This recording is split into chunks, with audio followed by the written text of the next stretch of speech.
It is the Awesemo NBA Deeper Dive sponsored by Prize Picks. If you guys are surprised I'm here, I'm surprised too, but I'm more than happy to be here because I'm joined by Ryan Rinpack, and we've been trying to do shows together for a little bit of time. I tried to get on the Deep Dive just to do a show with him, and I was told it was impossible. There was no way I'd be able to do a show with Ryan today. Lo and behold, here I am with him. We had a late scheduling issue where 5 minutes in, I was asked to do the show, and here I am. Couldn't be happier to be hanging out with you, man.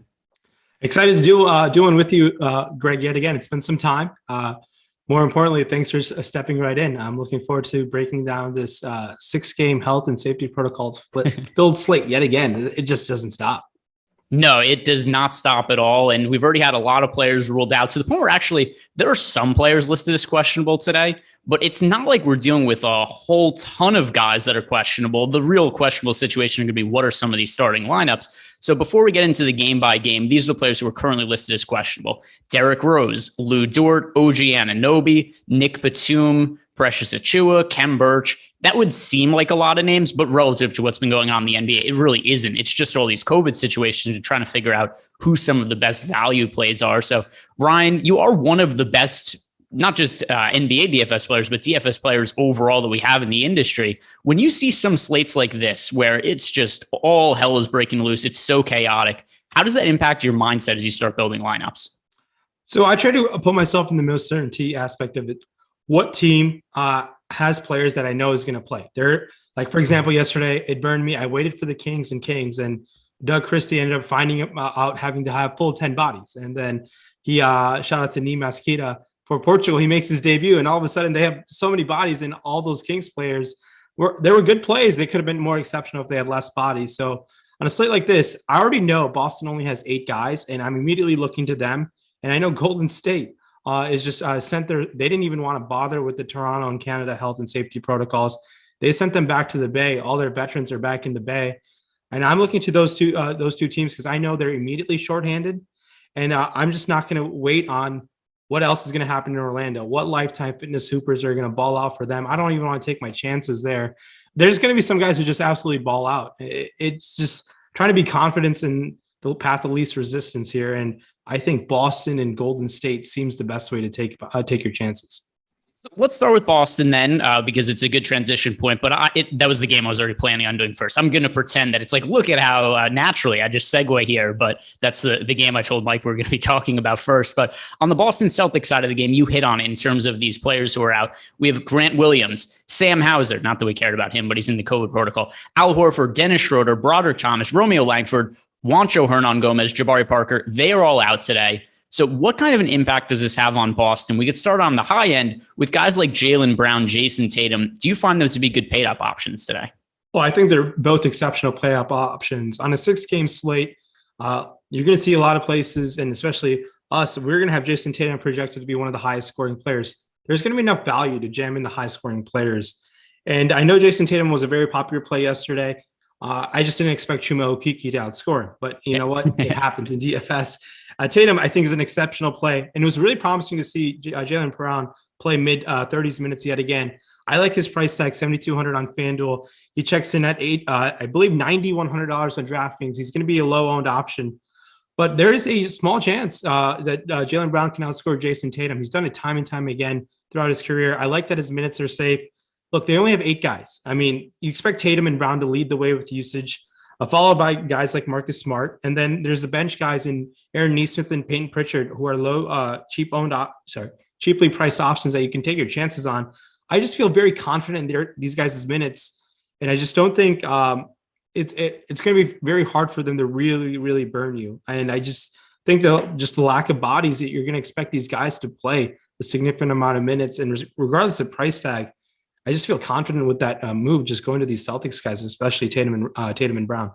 Yeah, Tatum in particular, I really like a lot today. And yesterday, it looked like he was going to have a massively disappointing game, but he was really good in the second half to make up for it. And it wasn't like he won anybody tournaments, but he was acceptable for his price point. Matchup against the Knicks defense has been much worse this year than it was last year. And then you also consider all the guys that are out for Boston. And Tatum is certainly one of my preferred pay-up options on this slate. Now, looking at some of the cheaper guys that we have on Boston, with all of these players out, I do think we're going to see extended minutes to guys like Josh Richardson, Aaron Nesmith, Payton Pritchard, But which of that trio do you think is the best value option on the Celtics, or is it somebody else? So Josh Richardson's someone you don't expect to be a lead usage guy on a site like Yahoo, where he's $10. You can pick up those peripheral bonus like the steals and blocks. I like him on $10 over there in Yahoo. Payton Pritchard is someone we've seen can have an offensive showing, but it's tough when he's sharing the court with Tatum and Brown, which I expect him to do for a good amount of this game. And I think their tournament options, look, if they're the last guy in, and I don't mind going to a guy like Payton Pritchard at all at $3,500. We have him projected right now just like in the low teens. I think that's going to change with some of the news that's come out with the late scratches to Romeo Langford and whatnot. And Pritchard is someone who gets a 3-point bonus over there on DraftKings.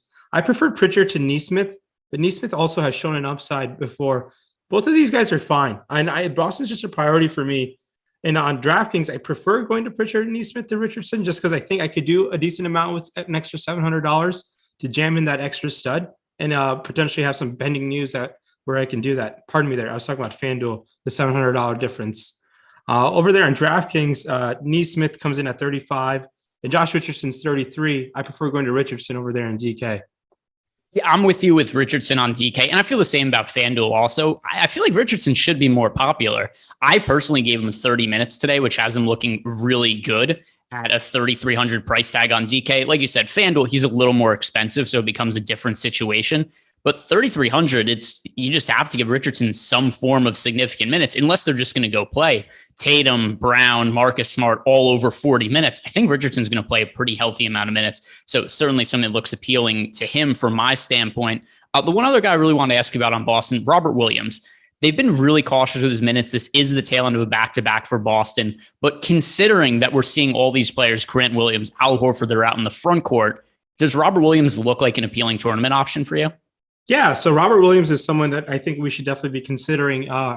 We haven't projected for just north of 30 minutes. And Robert Williams is someone who can pick up blocks in a hurry. There was a playoff game last year. I think he picked up 8 blocks in like 20 minutes of play.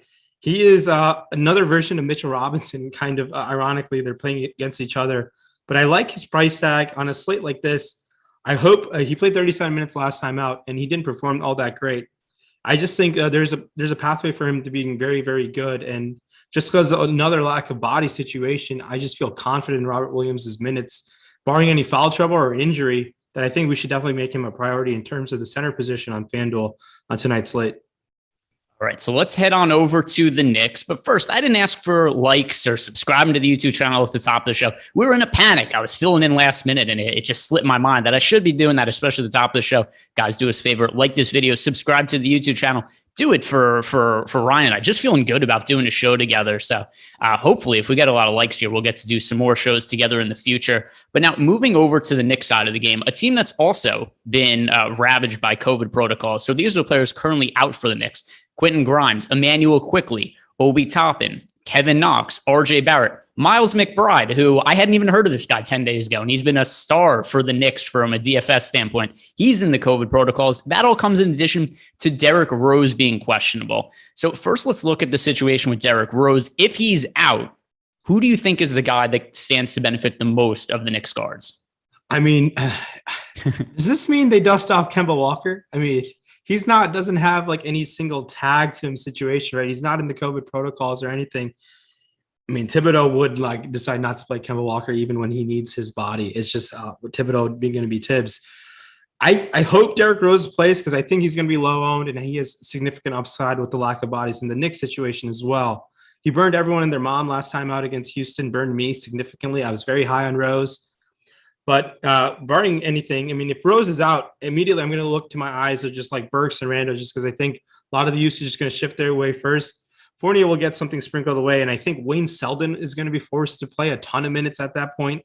Wayne Selden has bounced around the league for some time before. I think he spent some time in Memphis, maybe New Orleans a little bit, just going this off the top of my head. He's a so-so fantasy point per minute guy, nothing exciting. He's just a salary relief type of situation with so much exceptional value on the slate. I'll have a little bit of interest. It's not going to take much to get over the field, I think, just because of the uncertainty in who Wayne Selden is.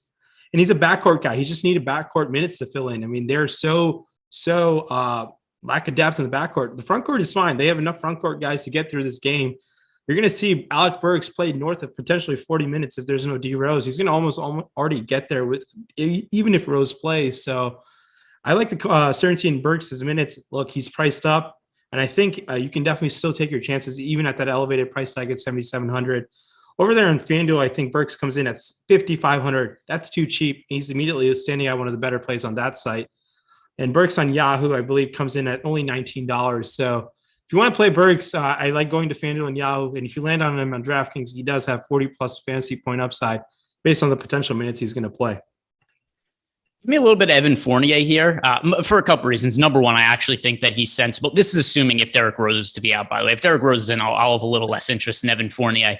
But number one, I've just been a little bit higher on Evan Fournier than a lot of people as of late. And if Derrick Rose, I know it's going to trigger people if I say I want to roster Evan Fournier again, because the people were up in arms when I said I liked Evan Fournier the other day. And I know that people like to gravitate towards whoever the latest value play is. And everybody's going to be looking at some situations, like what the Nets have had going on and other teams as well. There's equal opportunity for Evan Fournier if there's no Derrick Rose in the mix. And I know he's not a new name and he's disappointed this year. So people just look at Evan Fournier and be like, oh, this guy sucks, which we saw the other day. I had brought up Evan Fournier. It was like, why would I play Evan Fournier when I could play David Duke? It's like, why are we so confident that David Duke is a better NBA player than Evan Fournier?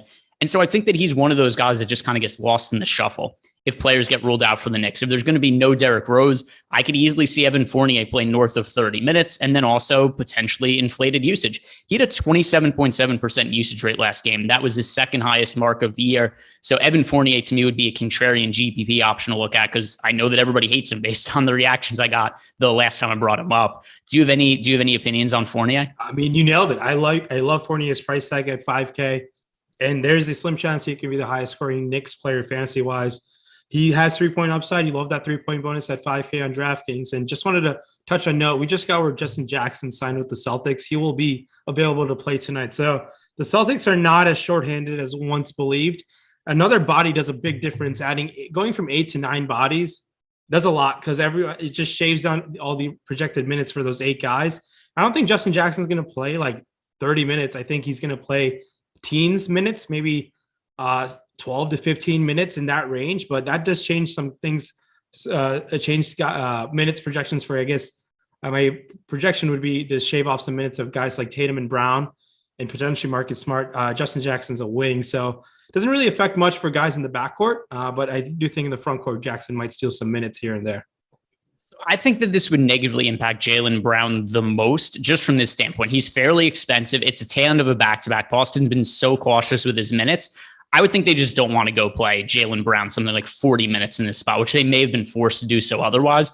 So I think that now we can just look at Jaylen Brown and say maybe this caps his ceiling a little bit for playing time. Tatum, I still think will be fine, but do you think it's reasonable to say, hey, maybe Jaylen Brown only plays 33, 34 minutes today as opposed to like 38? Yeah, I think so. Remember, he's also coming back from an injury as well, and you alluded to that earlier. Keep that in mind. I mean, at this point, I was potentially I think we had him projected for mid-30s. I think that might come down to the low 30s. So just with the addition of another body, it changes a lot. We actually only had to project him for 32 minutes. And I think it'll maybe just go down a couple more minutes with the addition of Jackson. Tatum might lose a few minutes also as well. They're in a back-to-back. So the addition of Justin Jackson does something. I don't believe Justin Jackson's in any player pools for us to even consider to play, but I don't think he would be even play for me if we had the option to. Got some super chats here. First from a kicker of Hunts. Came in 8th on FanDuel last night for $1,500. Thanks for all your hard work. Needed Cat and Barnes to finish in the fourth quarter. Yeah, that was something also. I had some lineups last night that were looking pretty good with Karl-Anthony Towns, D'Angelo Russell, some Kings guys, and just didn't really end up coming to fruition as much as I thought they possibly could have because of those blowout situations. But thank you for the super chat and congrats on the hit last night. Jake Nunley is saying Steve Kerr chalk play. Merry Christmas, everybody. We might get to a point where the coaches just have to play. Why not put Steve Nash in at point guard for the Nets? One more super chat here. This is from our guy, Miami Mike. Just a word of caution. He's saying, don't play Wayne Selden. Nothing else. He's not asking a question. He's just saying, don't play Wayne Selden. So that is Miami Mike's input. We appreciate the super chat from you. All right, let's move on to two more COVID-ravaged teams, which is going to be a little bit of a theme on this particular show and shows to come, I feel. But the Brooklyn Nets at home against the Orlando Magic. And But there are so many guys out for the Nets. We've got guys who are out for the Nets. Kyrie Irving wasn't with the team even, and he's now away. But the Nets have had to sign players on late notice just to fill out the roster. James Ennis, Shaq Harrison, Wenyen Gabriel, all signed to 10-day contracts. This is the list of guys not expected to play for the Nets today. Nicholas Claxton is doubtful, so assuming he doesn't play, these are the players ruled out. Javon Carter, Bruce Brown, LaMarcus Aldridge, James Harden, Paul Millsap, DeAndre Bembry, James Johnson, Kevin Durant, Kyrie Irving, Joe Harris. It's an extensive list. With all of those guys out, Ryan, who the hell is going to take the usage for the Nets? Is it really going to be an overpriced Patty Mills that is going to be taking all the shots? I think Patty Mills is underpriced for this situation. And in Olympic play, Patty Mills is a 10K player, and it's going to be international Patty season. Sign me up for some Patty Mills at $6,400. The data team has a projected for 36 minutes, and 36 minutes of Patty Mills being the lead dog. Sign me up. I'm definitely interested in going above the field on Patty Mills. People are going to get some sticker shock. I think I'll be still taking my chances on a 7K Patty Mills on DK. I think with Kevin Durant entering health and safety protocols, we got 33 minutes for Cam Thomas. Exciting rookie, certified bucket getter, Cam Thomas. I think taking your chances with Cam Thomas at that price tag. Kessler Edwards has earned all those minutes he's played. He's been hustling for this team quite a bit. Do we see signs of Clipper Blake at that price tag is where I think my decision point with Blake Griffin comes into play. He's only $5,200 on DraftKings. He checks in at 63 on FanDuel, and Blake, I believe, is only $12 on Yahoo. Priced kind of favorably. If we're going to get 30 plus minutes of Blake, I think you can make a case it's like a 1A, 1B, 1C type of usage situation in Brooklyn, going Mills, Cam Thomas, and Blake. I think that's the situation I'm expecting, barring any starting lineup change. I don't mind going to Blake Griffin at that price tag. I think the upside for high 30s fantasy points is there, as gross as that sounds. I mean, he played low 30s minutes of the last two games. I think he may play mid 30s minutes and get an extra couple of shot attempts. He already took 16 shot attempts last game out with Kevin Durant. I think there's an upwards of him potentially taking 20 shot attempts, and I like that price tag. Yeah, so I think that Blake Griffin, it's more expensive than we've seen him at other points this year. We've seen him out of the rotation, but this situation is totally different. So many of these guys are out for the Nets, and you have to just start to look at the team, who the hell is taking shots for them. When we ultimately get a starting lineup, I think that'll also help dictate some of the top value plays. But I don't think anybody's going to argue that on a points per dollar sense, there's a reason to project David Duke, Kessler Edwards, Cam Thomas, really all of these guys at least reasonably well. But I'm going to ask you it this way, so maybe there's a little bit more clear direction. If you could only roster one of these Nets players who, as you call them, what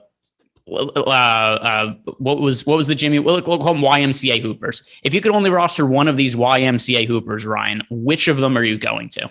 I think their paycheck certifies for lifetime, but I think one of these guys. I mean, who's classified YMCA Hooper? Are you talking about David Duke, Daron Sharp, Kessler Edwards? Okay. I think I'm going to take my chances with Kessler Edwards because I've seen Steve Nash trust him the last two games. He could easily lose it. But David Duke Jr. did not close the game last time out, I believe. So I think I'm going to go with Kessler Edwards. But don't get me wrong. We might see if Langston Galloway, who was a back-end NBA rotation player for most of his career, gets some extended minutes, and he's someone who can get hot from the outside. I believe James Ennis is with the team now. And so I don't have as much confidence in these guys as I did earlier in the week, just because they're certified back-end NBA rotation players who could easily jump them. But I just feel confident in the talent in Cam Thomas, Patty Mills, and Blake Griffin for them to play the most minutes. And then you're going to have to kind of pray that these guys stick around. I mean, we have David Duke Jr. projected most out of those minutes. Kessler Edwards projected for 35, and David Duke for 33. I think that makes sense. And barring any trust issues or bad play, I mean, they're just on a shorter string this time around, just because there's other players like Shaq Harrison is there too, who can play the wing and handle the ball. So I don't feel as confident in these guys as I did a couple days ago. Yep, fair enough. And I'll read off some of the ownership projections. We have the most recent run. Over on FanDuel, David Duke Jr., 22%, Blake Griffin, 18%, Daron Sharp at 16%, Kessler Edwards, 15%, Mills, 13%, Cameron Thomas, 5%. Over on DK, Duke 30%, Griffin 22, Edwards 20, Sharp 14, Mills 11, Cameron Thomas 9. Just based on those numbers, I'm going to like Cameron Thomas the most from a tournament perspective, because we've talked about these guys for a few games now. And I can't say with any real degree of confidence who the best player of David Duke, Kessler Edwards, or Cameron Thomas is. I do know their opportunity is about the same. And with that in mind, just give me the guy in Cameron Thomas who has been in the rotation for more over the course of the season, and then is also just picking up the least amount of ownership. So I like that as a potential pivot. Now, talking about the Orlando side of the game, another team that's crazy shorthanded. Eventually, we're going to get to teams with somewhat of a normal rotation, but that's going to take a minute for us to get there. But for the Orlando Magic, all right, deep breath. These are the list of names that are out today, Ryan. Etuan Moore, RJ Hampton, Cole Anthony, Mo Bamba, Iggy Brazdeikis, Jonathan Isaac, Terrence Ross, Mo Wagner, Jalen Suggs, Markelle Fultz, Michael Carter-Williams, Wendell Carter Jr. We could fill a full hour just by reading off injury reports here. To me, the Orlando Magic is the number one source of value today. Maybe you can make a case for the Golden State Warriors, but I do really like getting to some of these Orlando Magic players. Robin Lopez played a bunch of minutes and looked good yesterday. Chuma Okiki came out of nowhere, had like a gazillion steals and did a little bit of everything, filled the box score. To me, these are two can't-miss value plays on the slate that I think absolutely need to be in cash lineups, and you should have a healthy amount of in tournaments. Do you see it any differently with guys like Okiki and Robin Lopez? Yeah, they're priced quite favorably, especially Okiki, 4,200, checks in at only $3,800. He's going to be mega owned. Okiki, someone who was a talented player out of Auburn, had a great run in the tournament. I believe towards ACL in that final game in the tournament, finds a way to still land in the first round. So there's some talent within Okiki, and I like his price tag, even $10 on Yahoo. And that upside game, it's unfortunate because it's a 7 stock game. That's not going to happen. I'll take the under on 7 stocks if anyone's keeping track at home. But Chuma Okiki coming at that price tag, you're going to have to ride with that ownership, and I potentially might find a way to get above the field right now just because I feel confident in those minutes. I haven't heard anything about his minutes. I know they were load managing him all of last year. And this year, I think he's shown the ability to play minutes. Granted, it's a back-to-back. They do have some other bodies in the back end. I believe B.J. Johnson and Hassani Cravette and Admiral Schofield are the YMCA hoopers who are on the roster. So some of those guys can steal some minutes if there's foul trouble, but I expect Okiki to find a way to at least play. We haven't projected him to play, I believe. Let me see how many minutes we have him projected to play. I believe it has to be it's in the mid 30s, 33 minutes right now, low 30s. So I like those minutes at that price tag. It's hard to find anything of better value. Yeah. So by the way, the difference, the Nets guys, this is why I think we consider some of those Nets guys lifetime hoopers. James Ennis, guys like that, they've been in the league. When you're looking at guys like BJ Johnson, Hassani Gravette, like these are guys who they're on a 10-day contract. They're making like the same money that we're making to talk about them on shows. So not quite, but these are guys who probably can't afford that lifetime membership. These are certified YMCA hoopers. Talking about the other guys in this lineup now, I think Franz Wagner, there's clearly upside in him, but just in the interest of trying to figure out like who are the overall best points per dollar plays, I'm not sure I'm going to be getting to a ton of Franz Wagner. I get the opportunity is there, but there's a lot of guys that have opportunity that I project a little bit better or that are cheaper. Could you talk me into Franz Wagner? Yeah, Franz Wagner went to Michigan, so I think that should be enough to talk you into it. Look, Wagner took 23 shot attempts last game out. I expect him to take a bunch of shot attempts yet again. People are not going to be excited to play that type of price tag, but Wagner, I think we haven't projected for being the most projected in terms of fantasy output player on the site. So Wagner is going to have some ownership with him as well. And I think I like the FanDuel price tag better than the DraftKings price tag for sure. 6,700 Wagner seems expensive, but he can definitely pay that off. Gary Harris is someone who found a way to score north of 30 fantasy points for the first time in, I want to say, 5 years. People forget Gary Harris was a mid 7K player at one point in his career, and he was consistently doing it. And I kid you not, I've been chasing that game for about 7 years as well. So Gary Harris at $4,300, I'm going to like it. If he's going to play all those minutes, mid to high 30s minutes, definitely take your chances there. Michael Mulder is the other guy I believe played a significant amount of minutes. He's not that fun to roster. He's my least favorite YMCA hooper on this team. Actually, he has an NBA Top Shot, so I don't know if he's a YMCA hooper, but Yeah, I like going to Wagner on FanDuel and Yahoo, not so much on DraftKings. Robin Lopez is going to be popular because he took everyone to the promised land as he outscored Boogie Cousins, which was a shocker to me, showing just how much Boogie Cousins is washed. We'll talk about that situation yet again. But I have moderate interest in guys like Wagner and Gary Harris. Low interest in, like, low to none on Mulder for sure. I think those guys are very priced favorably on FanDuel and Yahoo, especially priced kind of appropriately on DraftKings. So this slate is weird in this sense. There are almost everybody who's available to us today, other than some of the later games where teams like Utah or like Washington are just mostly playing full rosters.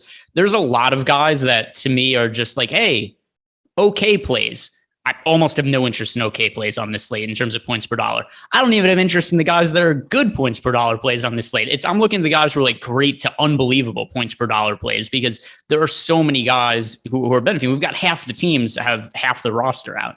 So with that in mind, some of these guys like Franz Wagner is priced up a little bit, or Michael Mulder, who you just brought up there. Is Michael Mulder a good points per dollar? But yeah, I've been projected for over 20 fantasy points at a cheap price point. But there are guys at his same salary that are projected for over 30 fantasy points. So that's something that kind of leaves me wanting a little bit more. Anything else you want to talk about from the Orlando-Brooklyn game? No, don't get a little too cute. Don't play any of those YMCA deep tournament hoopers. I think there's more confident value. For example, Aaron Nesmith is starting. I think that's more confident value going to a guy like him than instead of one of these back end guys on Orlando. We got another super chat here from Ryan Nelson. He's asking favorite play on Yahoo. He's already getting to lots of Holiday, Beal, and Randall right now. Also, he loves a Greg and Rinpack stream. So there we go, a vote of confidence. And also, if you guys agree with Ryan and you want to see Ryan and myself, so for a little Ryan to Ryan love, do us a favor, like this video, subscribe to the YouTube channel. But have you built lineups at all for Yahoo, Ryan? And if so, who is your favorite overall play on the site? Yeah, favorite overall play over there on Yahoo. Look, we have enough value to spend up for a guy like Jason Tatum. I think at $45, it's a great spend up. And then I'll give you two, him and Drew Holiday. I think there's enough value to fit those guys in. We have already talked about a numerous $10 plays. For example, Chuma Okiki is $10. Here I am giving out a Yahoo lineup that I feel like you can build out. So I think those are great options to spend up for. If you don't want to spend up for Tatum, I think other guys you can take your chances on spending up. Donovan Mitchell with potentially extra ball handling duty without Mike Conley. So Drew Holiday is a sensational play. We already know that with the lack of Giannis. There may be other guys who get ruled out like his brother. So they might be shorthanded yet again. At $34, Drew Holiday is great. You've already touched on the great plays. So seems like the field knows what they're doing today. I think getting elsewhere with some value can definitely work out. All right, then moving on, bowl season is here, and you guys could use the promo code bowl season. That's all one word, all capital letters, bowl season, BOWL season, to get full access to our college football DFS projections for 50% off every bowl game. That's $25 using the promo code bowl season. Click the link below to activate this promo now. And if you want to sign up, go hit on that now. It is only going to be active until Wednesday, December 22nd, which is next week. And I could say for me personally, I don't know anything about college football. I know that my sister goes to Ohio State. I know that Ryan went to Michigan, and that's something that Ryan and I definitely text each other about on occasion. But I've had some success playing college football DFS, not because I know anything, but because Matt Kajewski does a really good job creating projections, and we have really good tools on the site that you guys should also be taking advantage of with that promo code bowl season. All right, let's move on to Toronto and Golden State. And Ryan, I don't even know what we could say about Toronto right now because OG Anunoby is questionable, Precious Achiuwa is questionable, Kem Birch is questionable. We've got guys like Banton is off the injury report. David Johnson's also out. Chris Boucher, who even knows who's going to be in the rotation. Do you have any strong takes on Toronto? I kind of feel this is a situation where we just need to wait and get more information on who's actually playing for them. Those are massive names on their injury report. No, I completely agree. And I think in a situation like this, when there's so much surplus value, I try to target guys who can be the potential top scorers of the night. Guys like Van Vliet and Siakam. You can find a way to fit these guys in. Even Scotty Barnes has shown the potential to score many 40-plus fantasy points so far in his young career.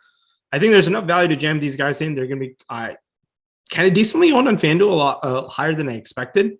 Over there in DraftKings, they're coming in much lower owned. So I think there's enough value to jam one of these guys in. It's going to make your lineup build look different a little bit, but I do think a guy like Van Vliet against a very bad Golden State team that's being rolled out tonight, has the potential to drop 50 fantasy points. So something like that, I think, is where you can find value and be like, okay, everyone's going to Tatum at that similar price tag. Just going to Van Vliet, spending that salary for Van Vliet makes your lineup look very, very different. And the upside is still there for Van Vliet to outscore Tatum. And I know you're going to sacrifice a lot in projection, but things like that will happen time and time again in NBA DFS. And that's kind of shifting from the field a little bit, but giving you a chance to win it all. I have a question for you. It's something that I've brought up, and I've never actually discussed this with you, but it's always a projection issue that I have a little bit that I never know what to do. The Golden State Warriors have the best defense in the NBA. They're very difficult to accumulate fantasy points against. So any kind of projection model is just going to look at a team and be like, hey, here's how this team performs as a defense. Here's how different positions do against them. Here's how individual players' points, rebounds benefit or get downgraded against a certain team. It is really hard to account for that when a bunch of guys get rolled out. So on paper, if you're just looking at the matchup data, this is a tough matchup for the Raptors. It's not in reality, though. All of the Warriors' best players are not playing today.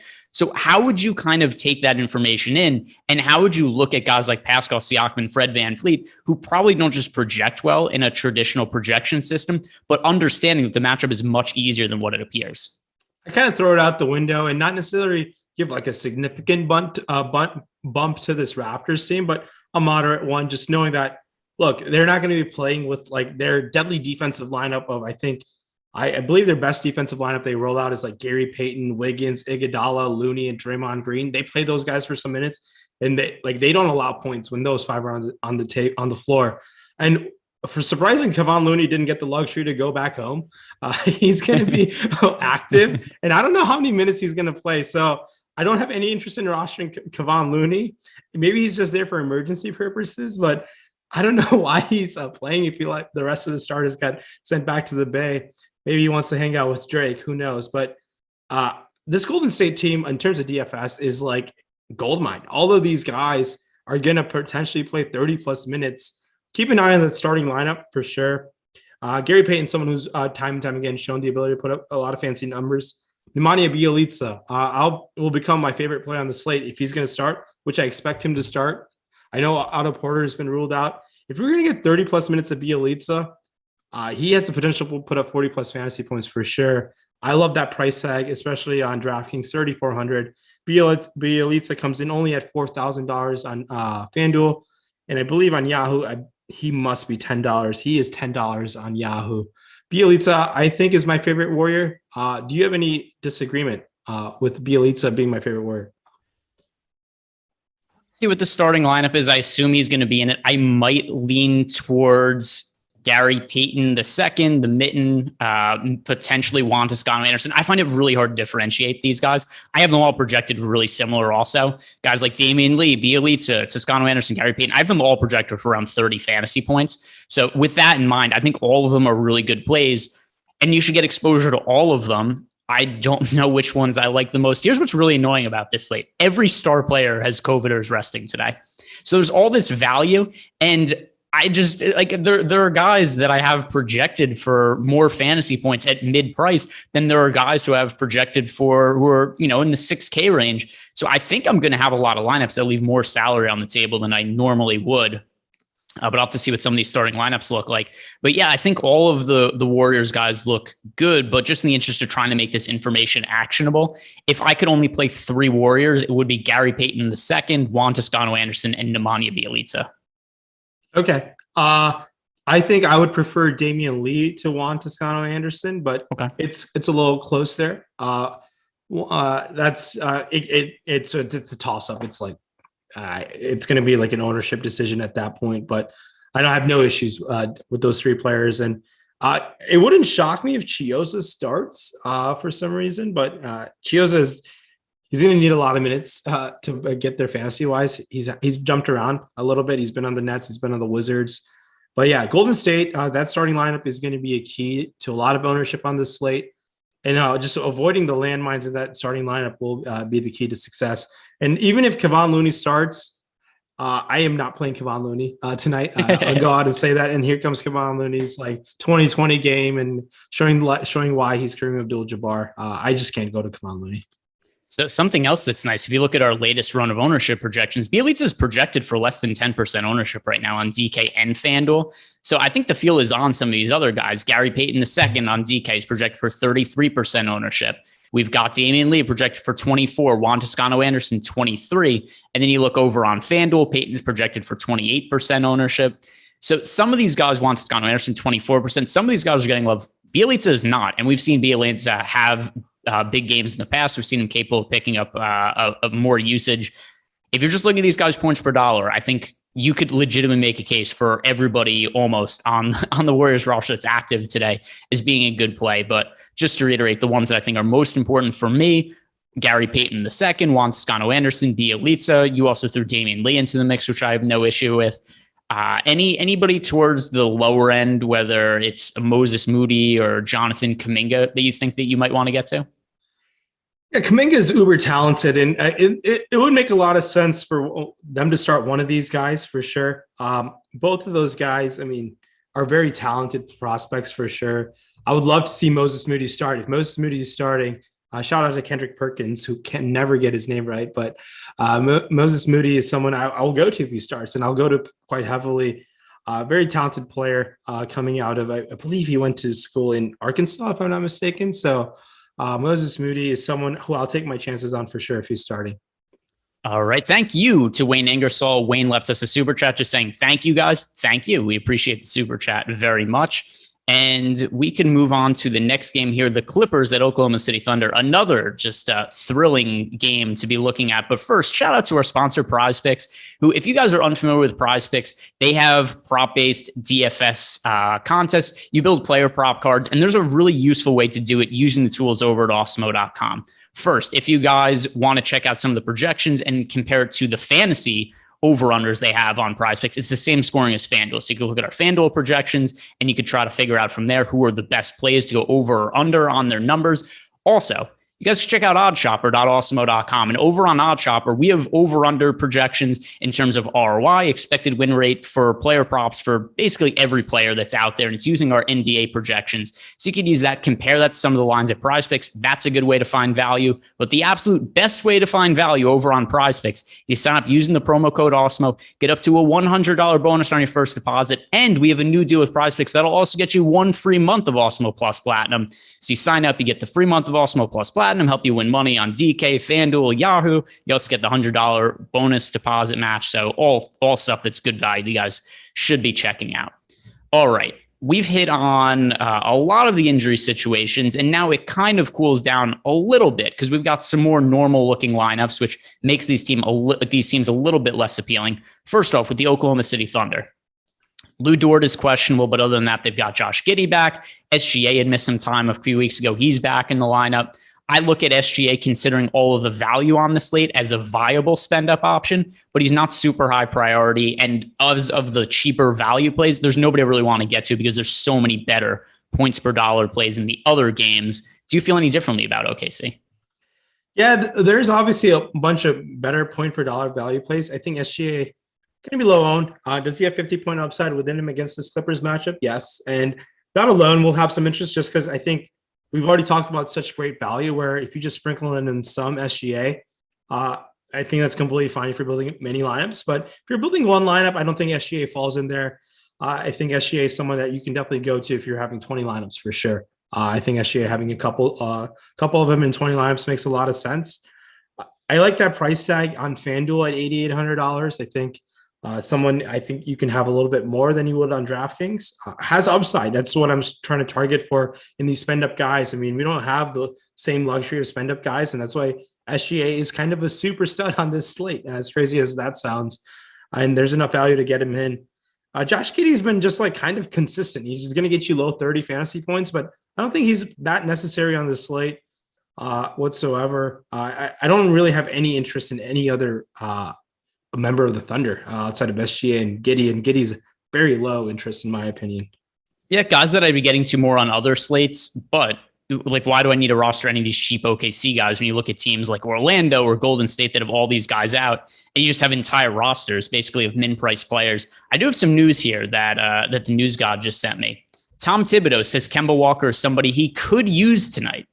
You got to love the coach speak. And I hate coaches. I say this about NBA coaches. They are dirty, filthy liars, and they are not friends of the DFS community. But just circling back on the Knicks and that quote from Tom Thibodeau, what do you make of him saying that Kemba Walker could be used tonight? God, I mean, I would honestly only play Kemba Walker if he's like ruled a starter. And if he's ruled a starter, I will have a lot of interest in him. I think it makes a lot of sense to go to a guy like Kemba Walker at that price tag if he's ruled a starter. But I don't think he's going to start. I mean, those are not the most promising words. Could I would rather hear the would from Thibodeau because that changes a lot of things. But man, it would be nice to take Kemba Walker against a Boston team, but I don't know. I can't go there.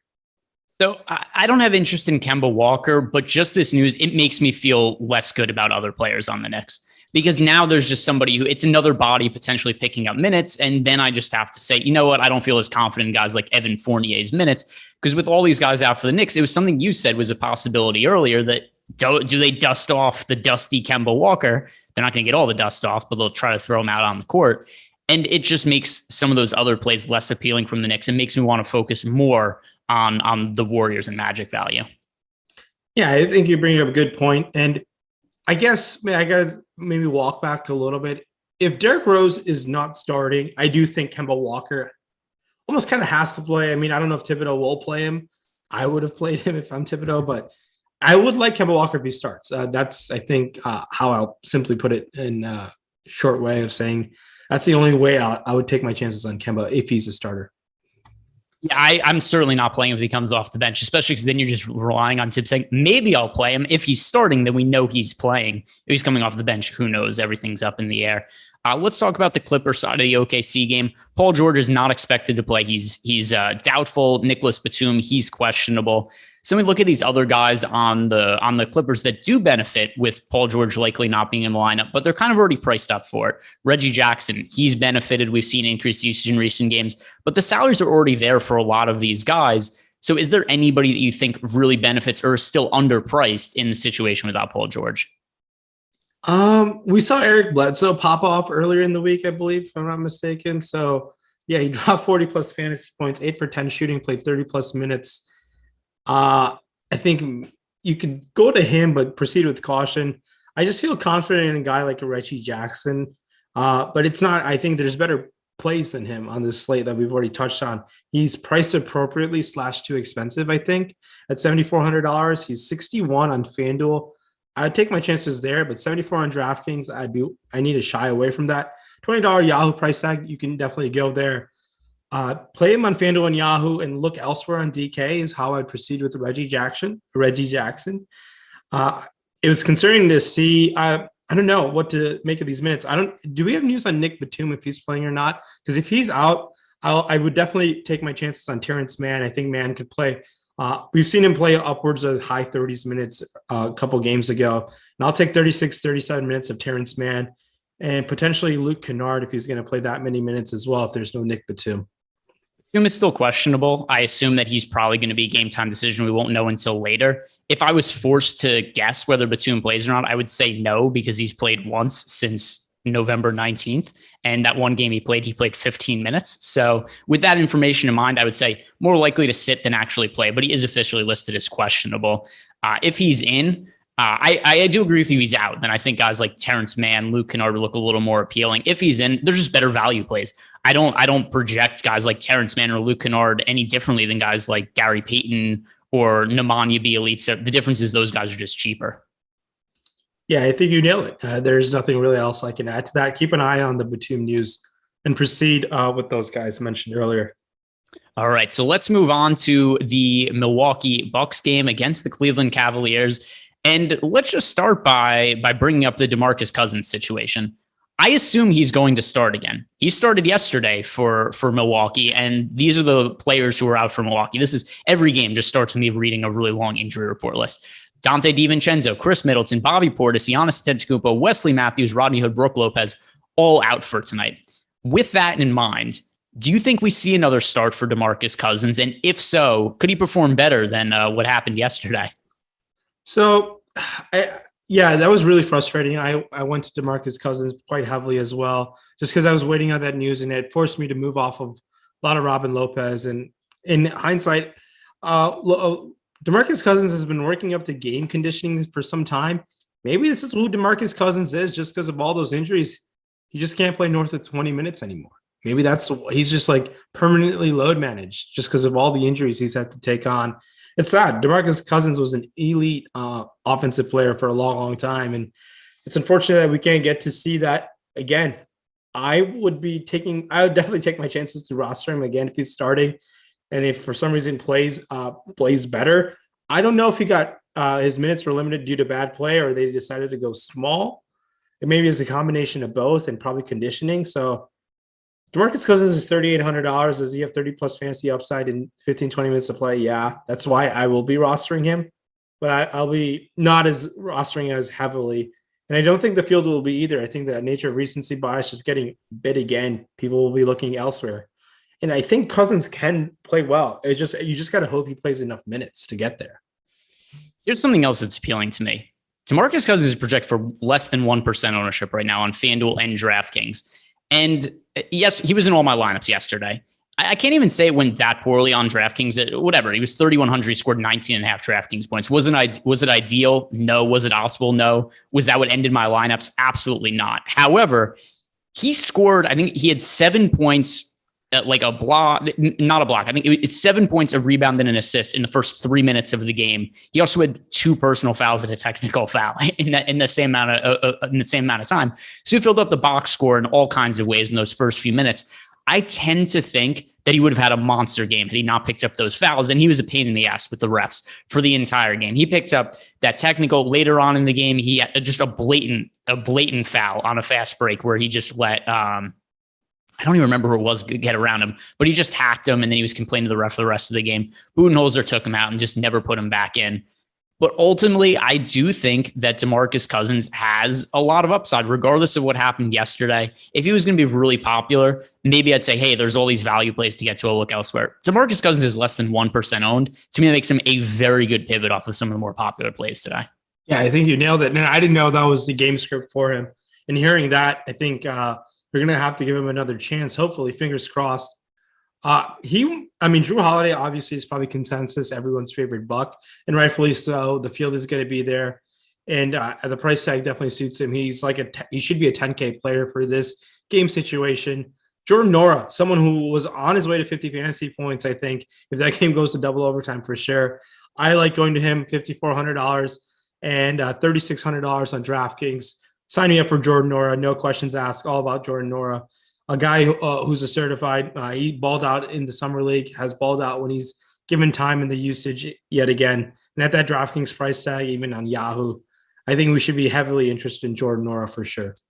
I love paying up for Drew Holiday. It's inevitable that he picks up a lot of usage with all the guys out. Maybe he'll be a little bit fatigued because of all the minutes he played yesterday in the overtime game, but still, he has to take a lot of shots. There's no Giannis, there's no Middleton, there's no Portis. The ball's going to get filtered to Drew Holiday. Also, I love Jordan Nwora. I think he's a really strong points per dollar play. He started and played a whole bunch of minutes yesterday. We ended up getting 42 minutes in an overtime game out of Jordan Nwora. With that in mind, it's hard to expect that he does anything below 30 minutes, foul trouble notwithstanding. So he's somebody I also really like getting to. Anything else really stand out to you from the Milwaukee side of the game? These guys are solid NBA rotation players, and any of these guys have upside when given minutes. Guys like Pat Connaughton, Grayson Allen. Could it be a Connaughton Allen night instead of Nora night? Sure. And sprinkling those guys in as a pivot off of Nora. Granted, their price tags are a little different, but if you want a Milwaukee Buck exposure outside of Drew Holiday, they're fine options. And I'll be looking to get above the field if guys like Thanasis are ruled out and potentially Semi Ojeleye are ruled out. Just the lack of bodies situation again, if those guys are out, will definitely help their upside. All right, moving over to Cleveland, who are dealing with a lesser version of a COVID situation. No Evan Mobley, no Isaac Okoro. If history is any indication of the future, there's going to be a couple of Cleveland players added to the COVID list in the next couple of games. But for now, it's just Evan Mobley and Isaac Okoro that are not in the mix for them. So with that in mind, I think that Ricky Rubio stands to gain extra minutes. Garland's been great this year, but he's already been priced up. I'm not sure there are that many players I love to get to. I just don't want to play guys like Dean Wade or Chetty Osman over some of the value options we've seen from other teams. But is there anybody from the cheaper end of Cavaliers players that you do think competes with some of the value options from teams like the Warriors and the Magic? I don't think that anyone really competes with anyone on the other teams. Absolutely no one. Look, I'll have interest in Rubio and Garland and Allen and Lauri Markkanen. I don't know how to feel about Kevin Love or Lauri Markkanen specifically. Limited interest in those two guys as I think about it more. But there's no real interest to fetch value down here unless we get any news. Dean Wade, not really. I think we've talked on so many better certain quantity values that are just so much more better and feel confident in going to. And it's not even worth the ownership disparity to go to a guy like Dean Wade or I think even Chetty Osman maybe. Chetty Osman has shown an upside. I'll have to see that starting lineup to see what it comes out with. I'm assuming it goes Allen at the 5. Do they start Kevin Love or Chetty Osman at the 4? Rubio, Garland? Yeah, they've been so hesitant to play Kevin Love big minutes that I tend to think that is not what they are going to do. If I had to make a best guess at a starting lineup, it would be Garland, Osman, Markkanen, Dean Wade, and Jared Allen. And if Kevin Love starts, I can't say I would be shocked, but they've been so consistent just playing him, like 20 to 24 minutes that I think they're just being cautious with him. Yeah, so I think that's an excellent point there. And no real priorities. I think being able to feel on the guards makes a lot of sense. And I think Jared Allen will be a contrarian spend-up center option because no one has really seen Jared Allen priced up the way he is at $8,700 on DraftKings. He's all the way up to $8,200 on FanDuel. So I think it's just going to be a kind of a low-owned center option potentially. Anything else you want to talk about from this game? If not, we can move on to our final game of the slate. No, keep an eye on the Cavs starting lineup will be key. And then the potential extra bodies available for Milwaukee. Guys like Semi Ojeleye and Thanasis are questionable. Those guys are out. Just kind of expect something similar to last time. All right, so now we get to our final game of the slate, the Utah Jazz at home against the Washington Wizards. And here's how I feel about the Utah Jazz in this spot. Matchup against Washington, it's fine. I don't have Rudy Gobert, Donovan Mitchell projected for massive amounts of fantasy points relative to their salaries. However, there's so much value on this slate and such a lack of guys to pay up for because all of them are out today that Rudy Gobert and Donovan Mitchell are going to end up making into a lot of my lineups because I just have the salary to spend. And those are the two guys who make the most sense of being, hey, I have these guys projected for mid-40s fantasy points, and they're both priced in the high 8K, 9K range, high 8K, low 9K range. I'm going to end up playing them just because I have the salary to spend. Do you think that is also going to be something that dictates your lineups getting to Gobert and Mitchell? Oh, for sure. Definitely. And I think will you willing to even throw in Clarkson there? I know he's not going to grade out as a great value play, but I think the upside of Clarkson just having the ability to play some of those Conley minutes. And Clarkson has been playing well the last 2-3 games. If we get mid-30s minutes of Clarkson, Jordan Clarkson in the bubble was absolutely sensational. I just can't believe he played the way he did. He's down to $5,100. I expect some minutes there, but I definitely feel very confident in Rudy Gobert and Donovan Mitchell. Gobert priced up at $9,200, 50-point upside with blocks over there. All about spending up for Gobert, even on 8,800 double upside, definitely for Gobert. Mitchell up at $9,300 in a matchup versus Washington. Like you said, these are like the prime plays just because we have so much value to spend up elsewhere.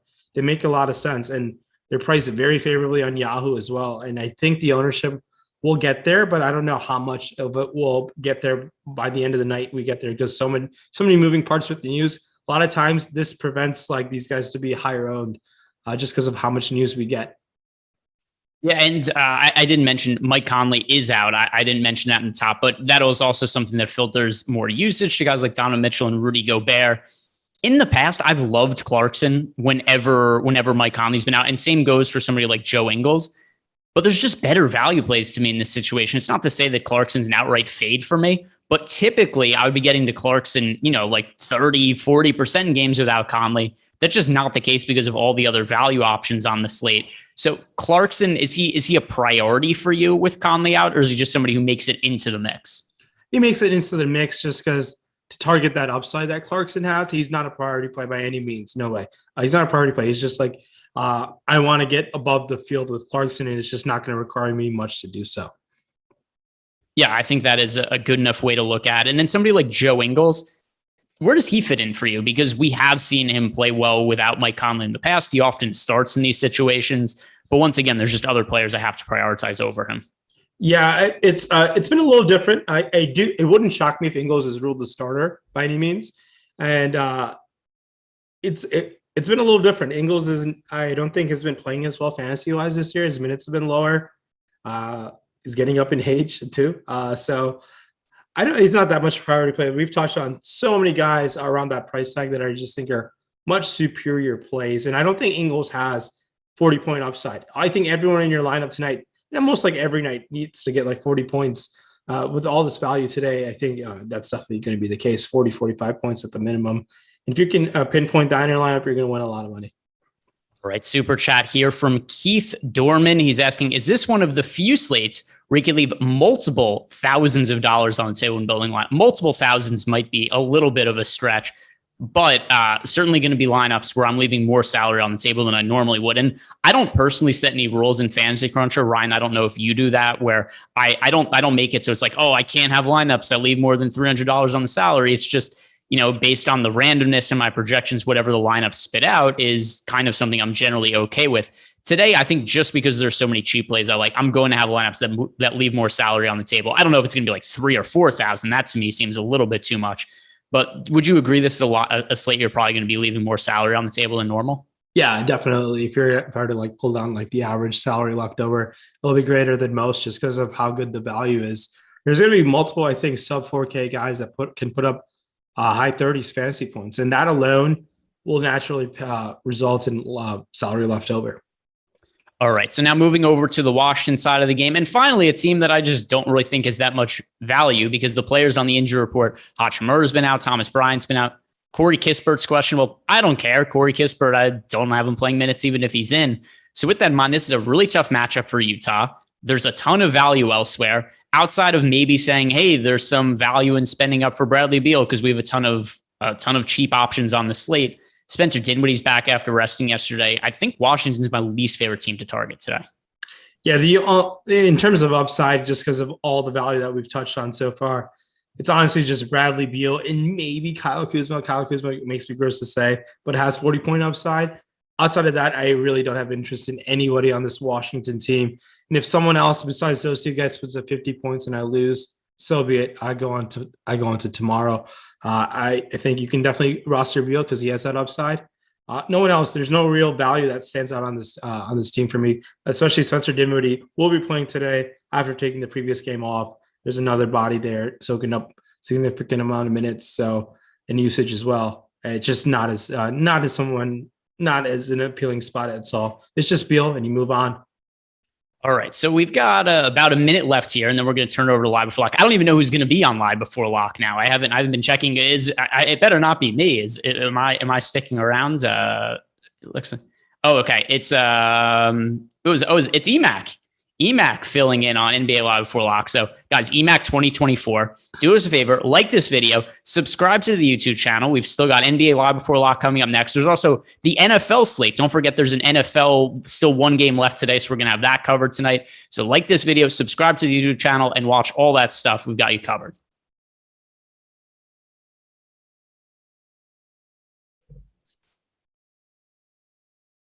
That's fine. If we haven't played the outro yet, I'll just keep killing more time. But are we good? No, I was ready to filibuster for another 30 seconds there. EMAC 20.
Yeah.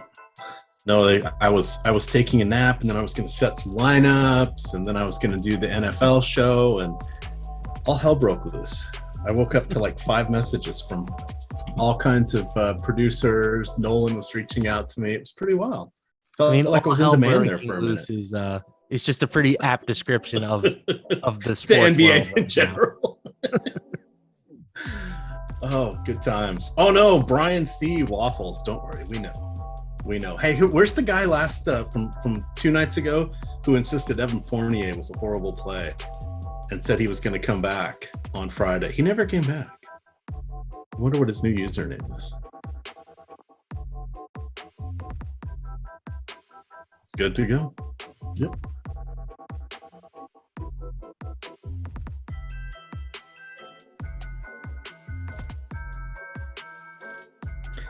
All right, Awesemo, here we go. It's your old pal Emac shuffling around a little bit. That's what us old folks do here. But I am now on the NBA Live Before Lock. I was going to do a little NFL Live Before Lock, but here I am. I've already done a prize pick show today for NFL. I've already done an NBA strategy show, so I'm ready to go. I am very versed in this slate in all aspects of prize picks. But we have the luxury. Of Matt LaMarca coming in today. He's going to do the heavy lifting. My first show with him. Welcome aboard to the EMAC experience. EMAC 2024, Matt. How are you doing? I'm so thrilled to be a part of the 2024 ticket now. You know, even if I'm just down ballot, you know, you can put me as like energy secretary, something like that. I'll be cool with that. But no, it's going to be fun to work with you. You're somebody that I've listened to for years and years. So, getting to work with you is going to be fun. This will be a good time. We've got, we're going to go an extra half hour. We are going to talk prize picks for that second half hour. We've got a lot of fun for you guys over there. If you've not yet signed up to prize picks, when you do, use the promo code Awesemo when you make your first deposit. Not only will they give you a $100 deposit match. Put in 10, they're going to give you 10. Put in 100, they're going to give you 100. Put in 200, they're still going to give you 100. It's a $100 deposit match. That money comes out first when you play on their site. You don't have to do anything extra. But by using our promo code as well, you'll get 30 free days of Awesemo premium content because they're going to send us an email letting us know that you came in on our link. We'll get you a promo code for 33 days of Awesemo premium content. It is a good way to go. I'm tired, so I'm having my first Diet Pepsi in almost a month. I had to check the freshness date. It's still good. I stopped drinking soda, but I needed one here because I couldn't wake up from my nap. I was a little groggy, but we're off and running here, Matt. 52 minutes here until lock. Let's kind of take a lay of the land. We'll probably get in some more news here and there that will keep us on our toes. But in the meantime, our first game, there's only one 7:00 game. So if you guys just make sure you set everybody outside of this game. It's New York. It's at Boston. If anything goes haywire, I'm saying this for myself as well, you're okay because you got the rest of the slate. You can make some moves at 7:30. There's no issues there. Last night, my upload did not work. I missed out on that first game. It wasn't the end of the world, but it wasn't great. I got about half my buy-in back. Did great on the turbo slates. Just mocked everything up, not having that Orlando game. That really ended up hurting. I would have been heavily on Wendell Carter Jr., but I could have used some of those other guys, which would have been in other lineups. But tonight we've got New York at Boston.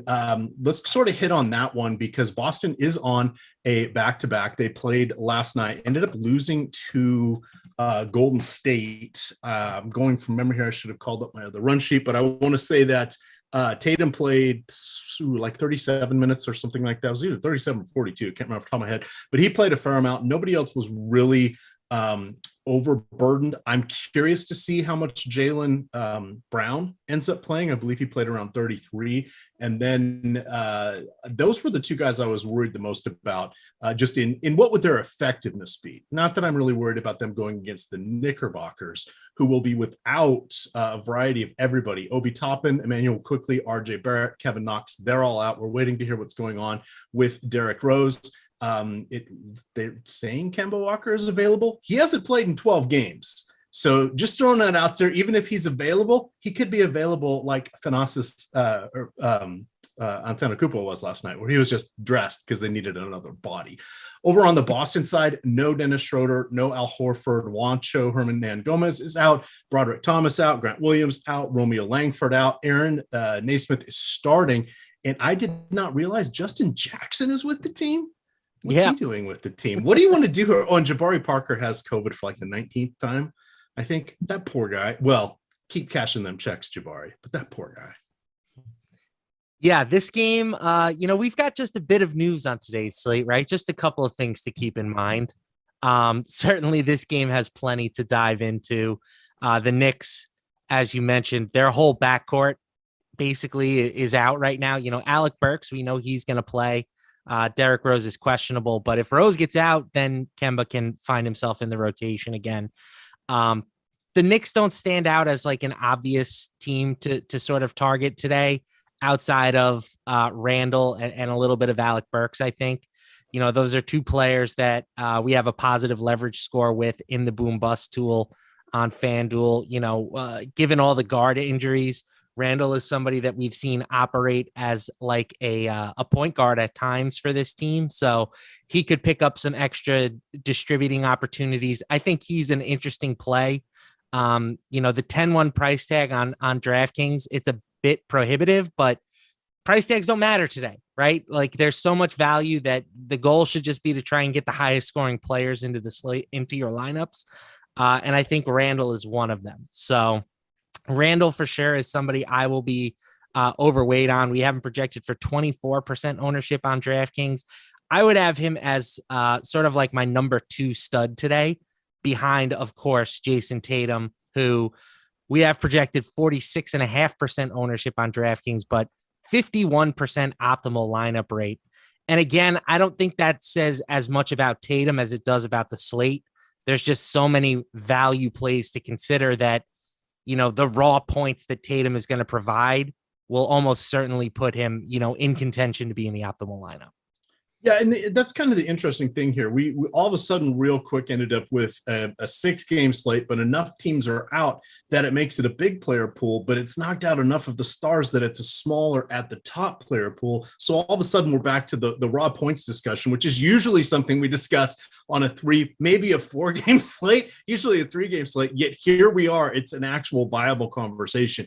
There's going to be a lot of moving parts here. There still, fortunately, will be a lot of ways to differentiate ourselves, which I think is going to be the overarching key. But we'll just kind of keep hitting on some of these teams here until we get actual actionable news here, which I suspect will probably come in about 15 minutes here as we hit the 6:30 mark. Some of the teams will be giving us additional stuff here. Over on our next game, this is another debacle. You have Orlando and Brooklyn. So Chuma Okiki is starting for Orlando. People that have recently played who are out, because we're not going to talk about Markelle Fultz, but even though University of Washington, wearing my t-shirt here today, Terrence Ross, also University of Washington, he's out. RJ Hampton out. Cole Anthony, he played last night. He's out. Mo Bamba out. Moritz Wagner is out. Wendell Carter suffered a lower leg injury last night. He is out. Michael Mulder is going to be starting, and then that's going to leave Franz Wagner also doing a lot of the work here. They're going to go against a Brooklyn team that we don't know a lot about, and we're going to say kind of the same thing when we talk about Golden State. We can't really rely on the Hollinger pace statistics, defensive efficiency. When teams are missing literally entire rotations, everything's out the window at this point. And then they're playing, this is summer league ball at this point. It's the hi, how are you?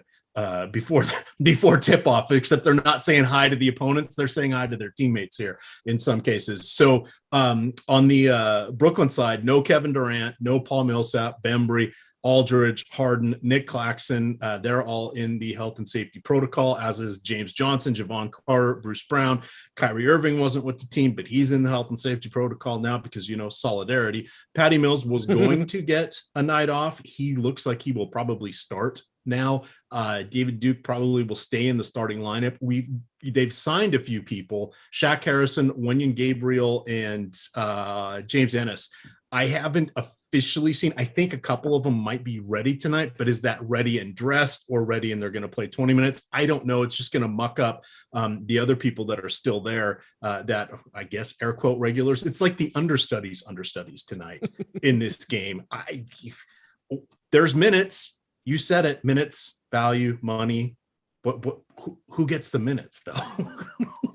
It's this game is just wild between these two teams. You just laid it out. They have 23 players on the injury report listed as out. 23 players between these two teams. So I do think Orlando is probably the easiest to decipher, just because we got a glimpse of what their rotation would look like last night.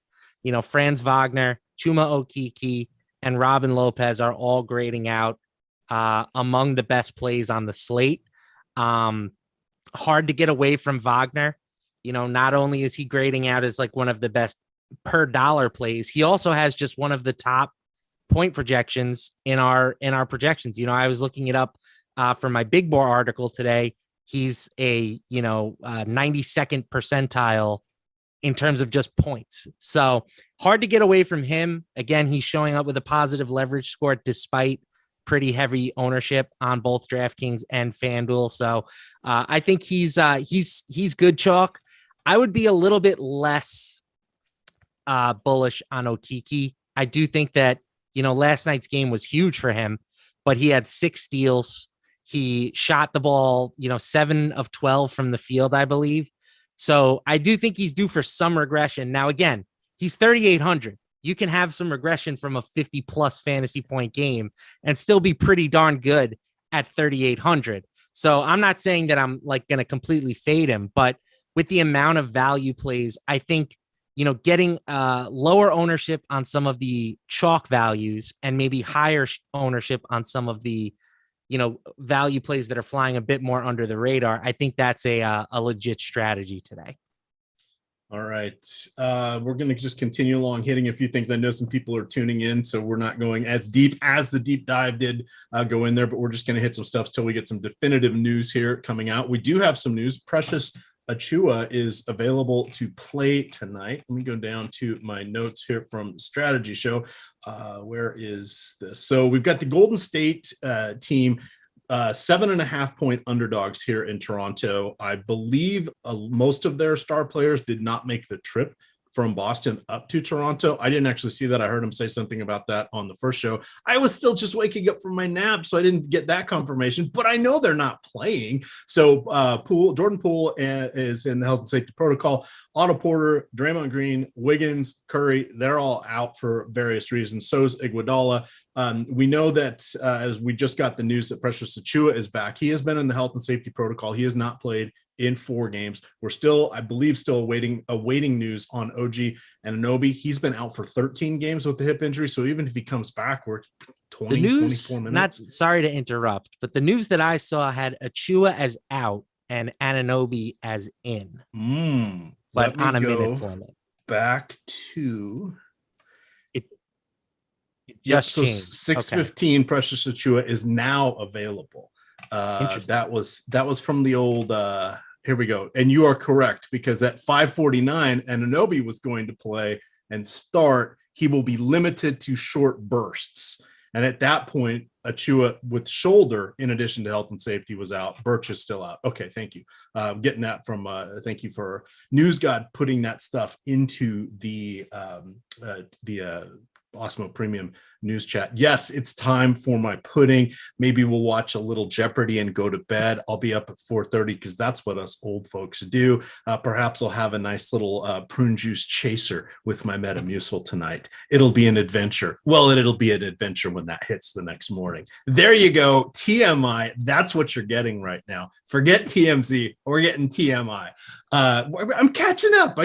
I wasn't planning on doing a show. I was going to use the Awesemo projections. I was going to create my lineups, and I was doing the NFL show. I wrote a 2,000 word article on NFL today. You guys can check that on the Awesemo homepage. It's free. That'll be a good one to have. Tapioca? No tapioca.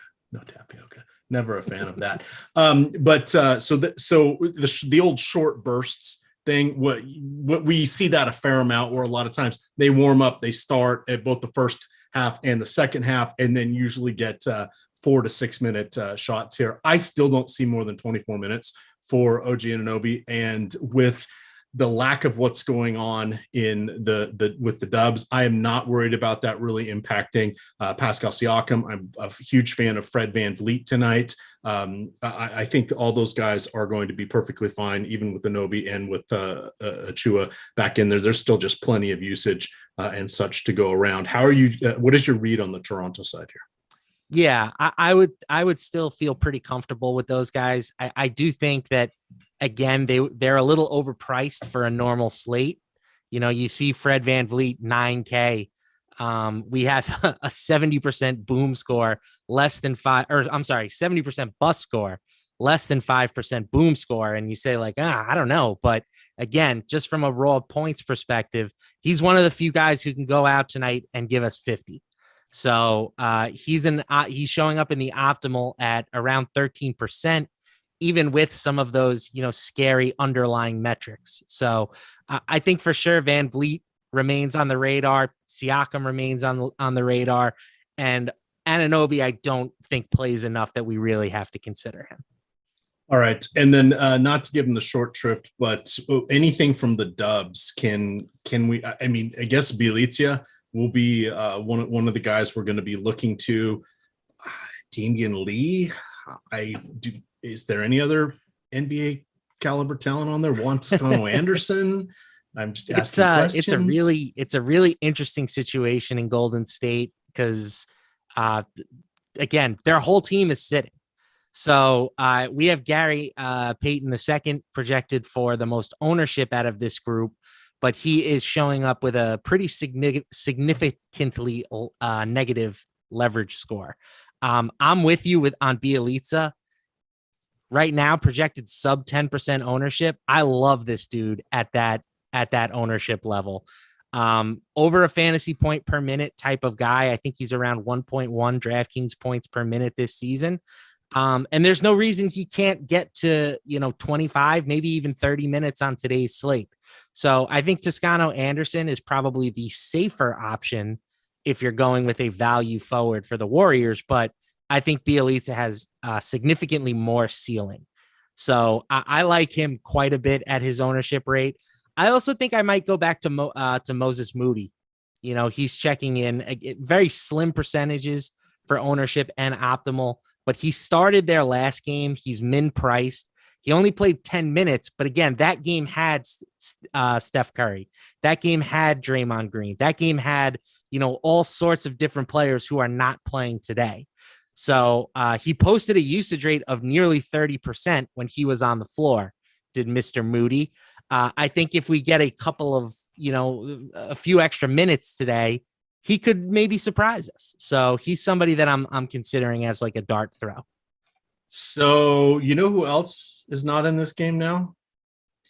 Pascal Siakam, health and safety protocols. And where there's one test, there's gonna be more. Come on, Fred, please. I need Fred VanVleet tonight.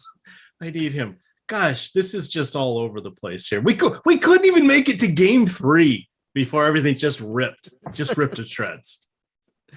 Yeah, I guess bump Scotty Barnes now. We probably shortchanged Scotty a little bit when we were talking about Fred and Siakam to begin with, but yeah, he might play 40 minutes tonight. So I think he's another guy that you can give a little bump to, add into that sort of semi-stud tier at 8,100. All right. Brian C. asks a good question. Says, Matt, is this a slate where you'd lock lineups in that leave a few hundred extra on the table compared to more normal slates? Thank you. I'll hang up and listen. My just quick take on it. It's probably going to be a byproduct. I wouldn't start out with that, but a lot of times in NBA, if you're playing on DK, it's $50,000 salary cap. You want to go with like 48,000 as your floor, maybe 48.5, even 4,900, just so you don't lose stuff on the larger slates. But then if we look at things like baseball, especially on the sub slate, you're like, don't set anything. You need the randos in your lineup. Why? Because the randos can hit home runs. Tonight, the randos are starting. So the byproduct is don't force it, but it wouldn't shock me if we're going to see like most nights the optimal lineup is in NBA is what leaves on DK. It was like 47 something, 46 to 48,000, right? Tonight we could see like 43, 45. I don't know what's going on. Are we getting a currency exchange here on our fantasy points in Toronto? I don't know. This is getting really weird. Yikes. So how are you approaching that? And what do you think the byproduct is of such an off the wall slate for those of us who can't remember all the way back because there's been so many days and so many sports?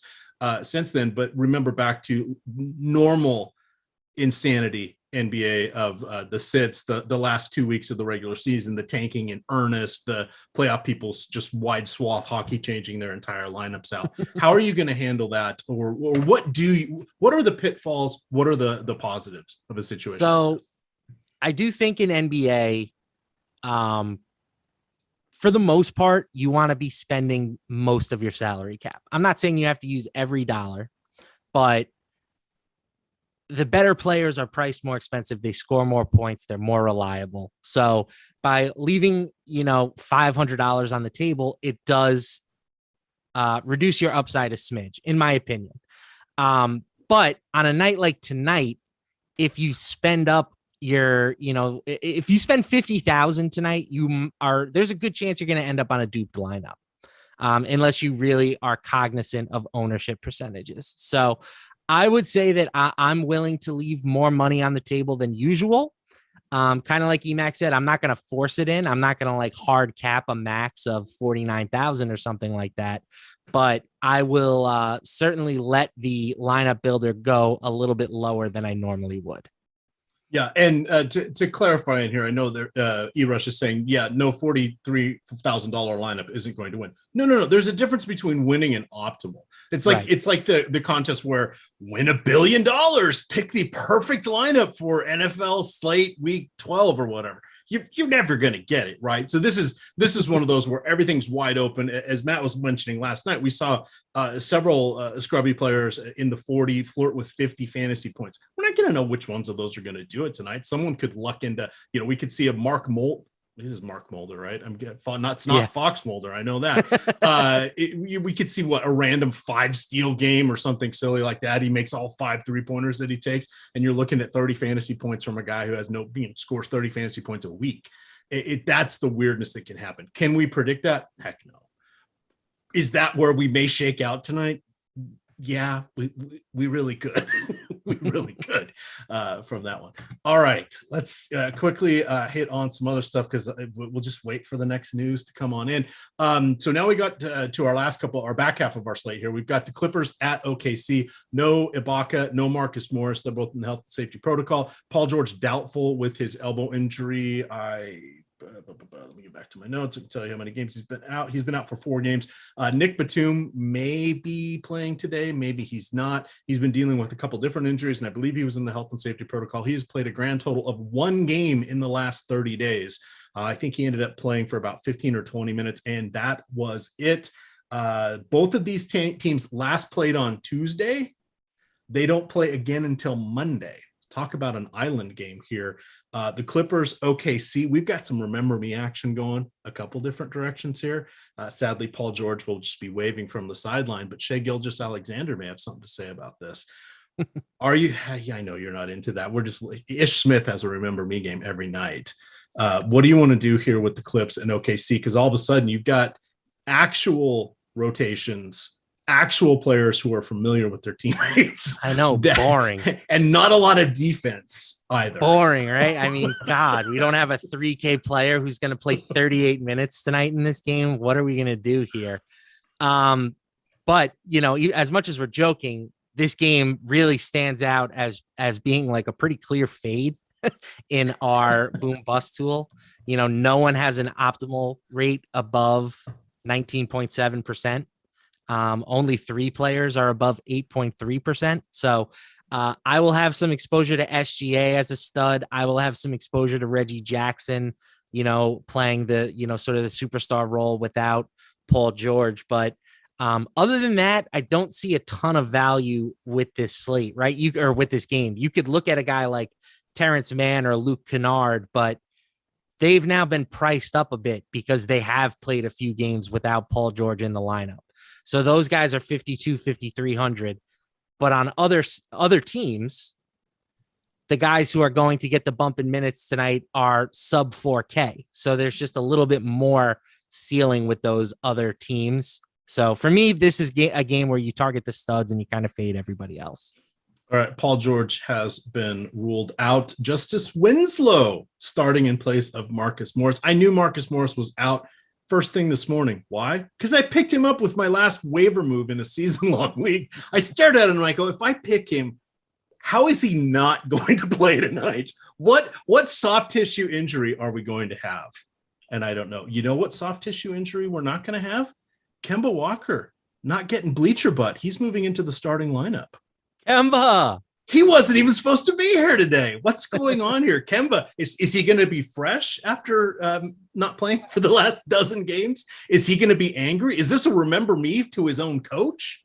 Is Kemba going to show out here? These are legitimate questions. It's a double revenge game. Revenge on the Celtics and on Tom Thibodeau. He's interesting, right? I mean, he's 4,800 on DraftKings. Even though he got benched, it's not like his play has been poor from a fantasy perspective. He's averaged just under 1 fantasy point per minute this season.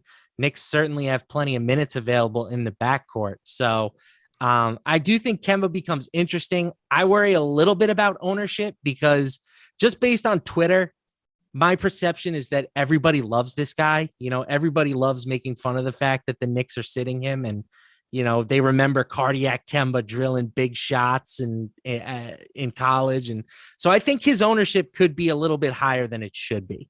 That's just my gut feeling, though. We'll see how, all the updates look like with our tools and stuff as well. Yeah, and that'll be something interesting to see. Looks like Derrick Rose is going to be out. Well, that's potentially big for Kemba. What if Kemba put on Derrick Rose's jersey and Thibodeau wasn't paying attention to hairstyles? Could that work? Just saying. There might be some rules violations in there, but I don't know. Give it a shot. Why not? Oh, all right. Well, here we go. Just when you thought we wouldn't see Kemba Walker again, he's going to be playing a prominent role in the game tonight. We got a question here. Is it Kessler Edwards or Kemba Walker? Oof. And that's a legitimate, actual, honest to God question. Not knocking that question. It's making me, I'm doing things that make you go, this is what we're looking at here. I think I lean Kessler Edwards. I feel better about the Nets offensive opportunities tonight than I do the Knicks, right? The Nets, even with all of their injuries, all their absences, they're still implied for right around 109 points, 4th highest mark on the slate. The Knicks right now against the Celtics are implied for less than 102, 2nd lowest mark on the slate. So, Kemba in a vacuum, is he a better player than Kessler Edwards? Yeah, sure. But, Edwards is in the better spot. I feel a little bit more comfortable about his workload. His minutes seem pretty dialed in at the moment where he's going to be playing, 30 plus. So I will lean Kessler Edwards. All right. Another good question here, and I've lost Day'Ron Sharp being out. Does that mean a lot of minutes for Blake Griffin? I think Blake Griffin, under all circumstances, the projection is 28 to 32. I think he's played right around 30, 31 his last 2 games. So that's about where he's going to cap out, even if they really need him. I just don't see them running him into the ground. Yeah, that's about where I'm thinking he'll end up. I think he's absolutely in play. I think a double-double is in the mix. Hell, he could be a non-traditional facilitator with the way this team's shaking out from the wing. So he's a viable option. Although I would say, what do you think his upside is? Fantasy point per minute, probably a 20-point floor. We can't say that about a lot of his teammates, but I don't think he has 40 fantasy point upside. Something in the low 30s feels about right today. Everything goes his way, maybe he gets to 40. No chance he gets to 50.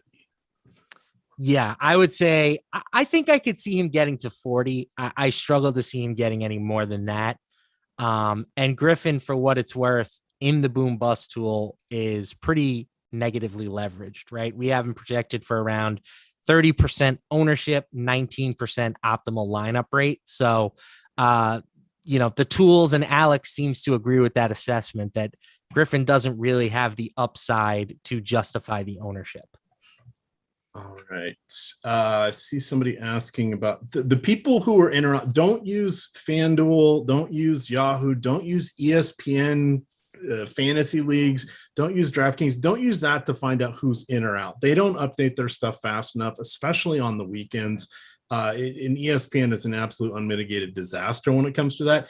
Look at Twitter, follow the Awesemo NBA. That's where NewsGod is reposting his stuff. He puts it into our premium Slack first. He gets it into the YouTube channel here, but it's out there, and you can just collectively see what's going on there. There's also a variety of sources that you can put together a Twitter list if you would like, but I let NewsGod do all that heavy work for us because I don't want to be sorting through that. We got enough other stuff going on, like crazy people like me trying to build lineups for multiple sports. I wasn't supposed to be here today. Doing a little hockey upload here. Shout out to our hockey player or our hockey content producers, especially Jake Hari. That's actually one of my most profitable sports. I started playing it. I was in the middle of a layoff like 4 years ago. I've literally played it almost every day since. I have almost a 19% ROI in it. It's pretty good. I stay in the low stakes, small field stuff, but I've made several $1,000s over the last couple of years with hockey. Who knew? But that's the fun things you can get with Awesemo behind the paywall. So you'll definitely want to check that out. All right. Oh, good God. Shall we dabble? Cleveland at Milwaukee. Let's see. No Evan Mobley. He was dealing with a hip injury, but now he's in the health and safety protocol. Milwaukee, no Chris Middleton, sore knee. Bobby Portis, Wes Matthews, Dante DiVincenzo, Giannis Antetokounmpo, all in the health and safety protocol. They played last night. It's an overtime game. Drew Holiday played a boatload of minutes. Jordan Nwora was kind of going everywhere. Demarcus Cousins was out there, saw minutes in the fourth quarter. I think he ended up with like 16 or 17. He's a threat for a double-double. He'll kind of hang around one of the upper post corners. Maybe he'll drift out to the three-point line, and then all of a sudden he's passing out of the high post and moving the offense around and clogging the lanes.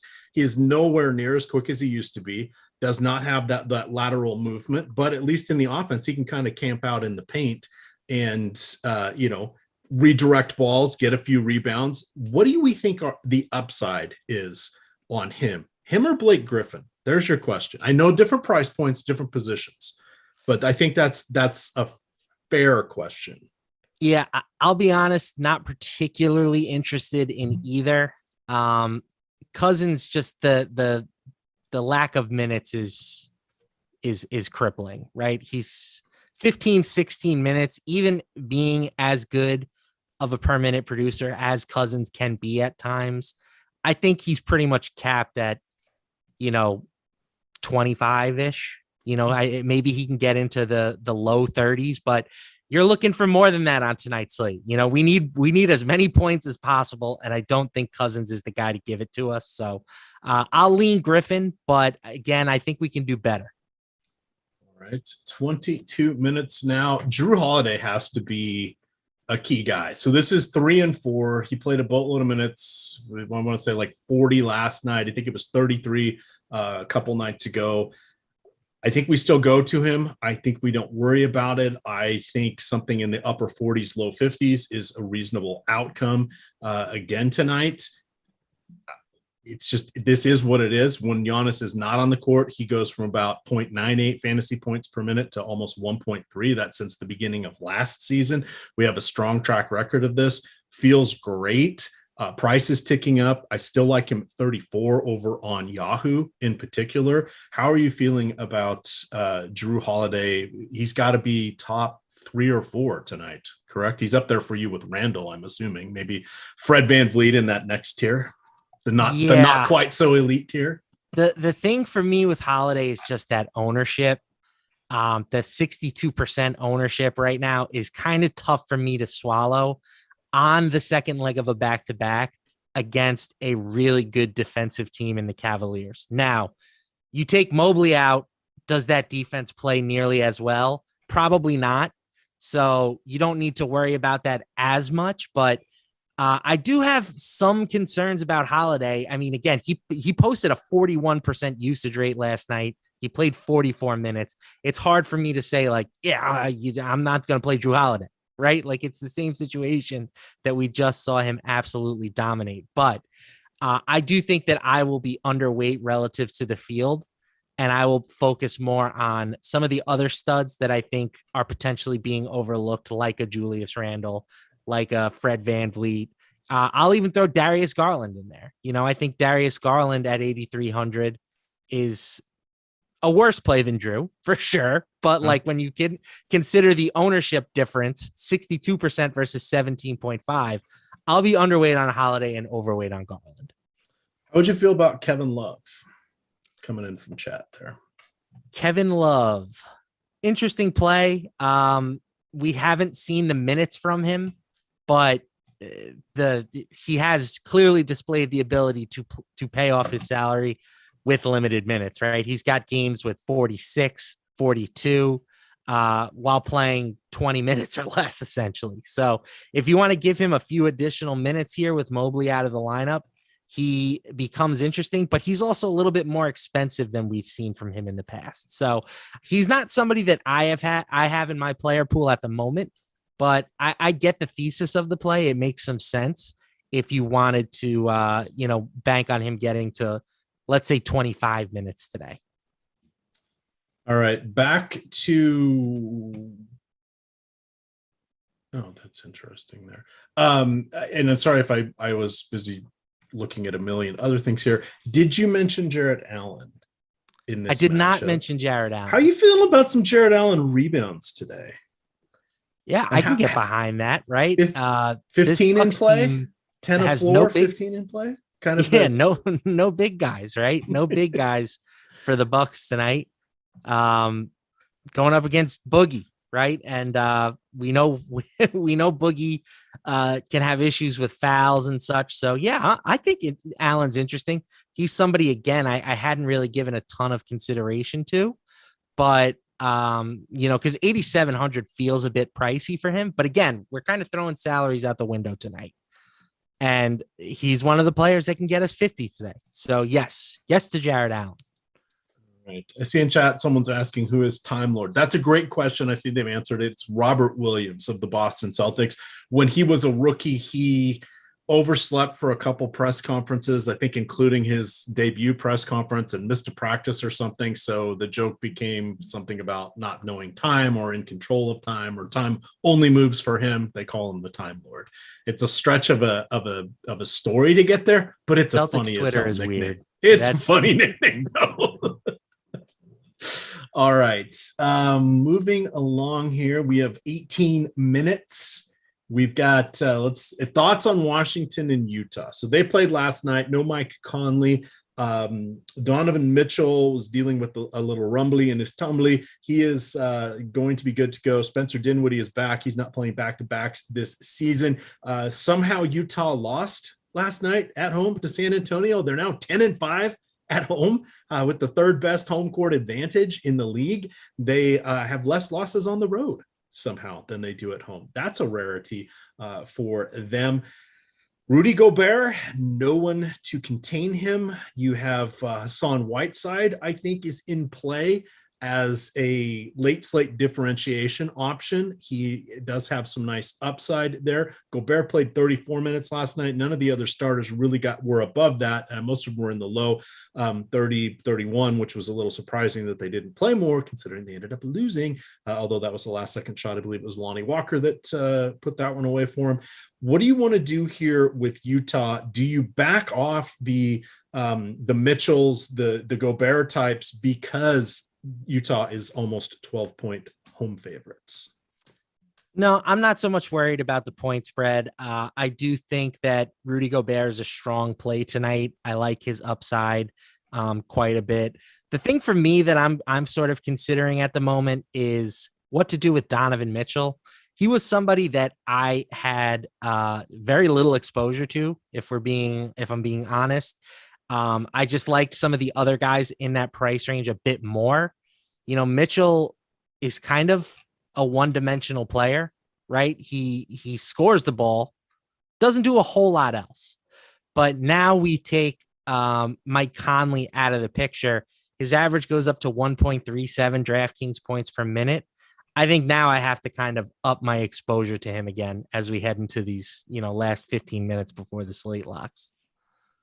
All right. Let's looking here from the Washington side here. It's mixing and matching. Washington under the new coach Wes Unseld Jr. has come back to the mean, literally in pace, in defense, and in offensive efficiency. Bradley Beal's not the usage monster, nor is he leading the league in points like I thought he would this year. So sad. But it's amazing what happens when you have actual teammates around you and you can potentially win. Now, while it was fun as loosely a Wizards fan, RIP Seattle Supersonics, as a Wizards fan here, because I'm in their viewing area, it's fun to watch them when they're winning. When they're losing, not so much unless they're giving up a lot of points. But now it's team basketball, but I don't want to play anybody against them, and I don't really want to play anybody on their team. Not quite as fun, but it is actual basketball. And when they keep it close, you can do live betting. And while we don't have the live odds recommendations on OddsShopper, we do have all the player prop recommendations over there. That is free, by the way. OddsShopper. It's ODDS Shopper, Odds Shopper. Check that out. It's one of the Awesemo sister sites. And basically what we have going into those player props is the output of the DFS models going into the player props, so you can see where the rebounds are, and then we tell you what the expected ROI is based upon the VIG. Are you paying 110 to win 100? You're paying 150 to win 100. Maybe you get a better number somewhere else where you're only paying 110. That's shopping the odds. That's just pure profit if you win. It's pure margin, I should say. And it's one of the best ways you can keep yourself floating around. It can turn a 50-50 wagerer into a 54-56% wagerer, and all of a sudden you're not having to redeposit, and that's key. Plus we got a lot of cool tools over there. The prize, the party parlays, the parlay tool, the arbitrage tool. There are videos and instructions for all of this out there. Plus we have 3 dedicated betting channels in our Discord here. You got Ben Raza holding court. He and Matt Gajeski are going through all of they just did a show breaking down all 45 bowl games and how to bet them. So if you're in those giant confidence pools and stuff like that, listen to what they have to say. They got a lot of cool stuff that they've put out there. They also do a lot of sports wagering. They're in the channels for the college stuff. Of course, you get Greg Ehrenberg and Eric Lindquist are always floating around. They're always doing a lot of betting as well. It's a lot of fun. I've enjoyed it. It just became live in Virginia not quite a year ago, so I'm learning all of this stuff on the fly. It was all theoretical for me, but with all these tools that we have, I actually have a fighting chance. It's a lot of fun, and I will say there's nothing like live betting, a plus 800 when you think your team's going on a run, because basketball is a game of runs, and you got that early cash out option. It can be addictive. 1-800-SEEK help if you need help. Anything else? Howell Zeno Neto, his 5th career game going against his former squad. The squad that used to start him, let him play 6 minutes in the start of the first quarter, 6 minutes in the start of the second half, and never to be seen again. Oh, he's got revenge in his heart. However, he's never scored more than 22 points against his former squad. Just putting that out there. Yeah, I don't have a single Washington player in my player pool at the moment. That hurts. The only guys I ever really consider for Washington are the centers, right? You can go with a Montrezl Harrell or a Daniel Gafford, but I don't think we need to go there tonight with all the value plays that are potentials. So, there is some slight leverage on some of the Washington players, but we're talking Harrell with a less than 5% optimal rate, Dinwiddie 4%. Even Bradley Beal, who leads the team, has a less than 10% optimal rate. So the Wizards are just kind of a team I'm avoiding in this matchup. All right, that is fair enough. We've got a super chat here, 11 minutes to go. And then that's the first lock. We're going to stick around and talk about prize picks for another 30 minutes and await for any other news that breaks. There's only one game locking at 7. Remains to be seen if I'm actually going to get my lineups in. But hey, I wasn't supposed to be here right now. I was supposed to be here in a half hour from now doing the NFL show. I jumped on early, so I'm scrambling on my own lineups. TJ would like to ask, and this is a good question, Kemba Walker or Damian Lee on FanDuel? Again, something in the last 3 years we would not have thought we would be asking, yet here we are. One of them recently in the G League. One of them hasn't left the bench for 12 games.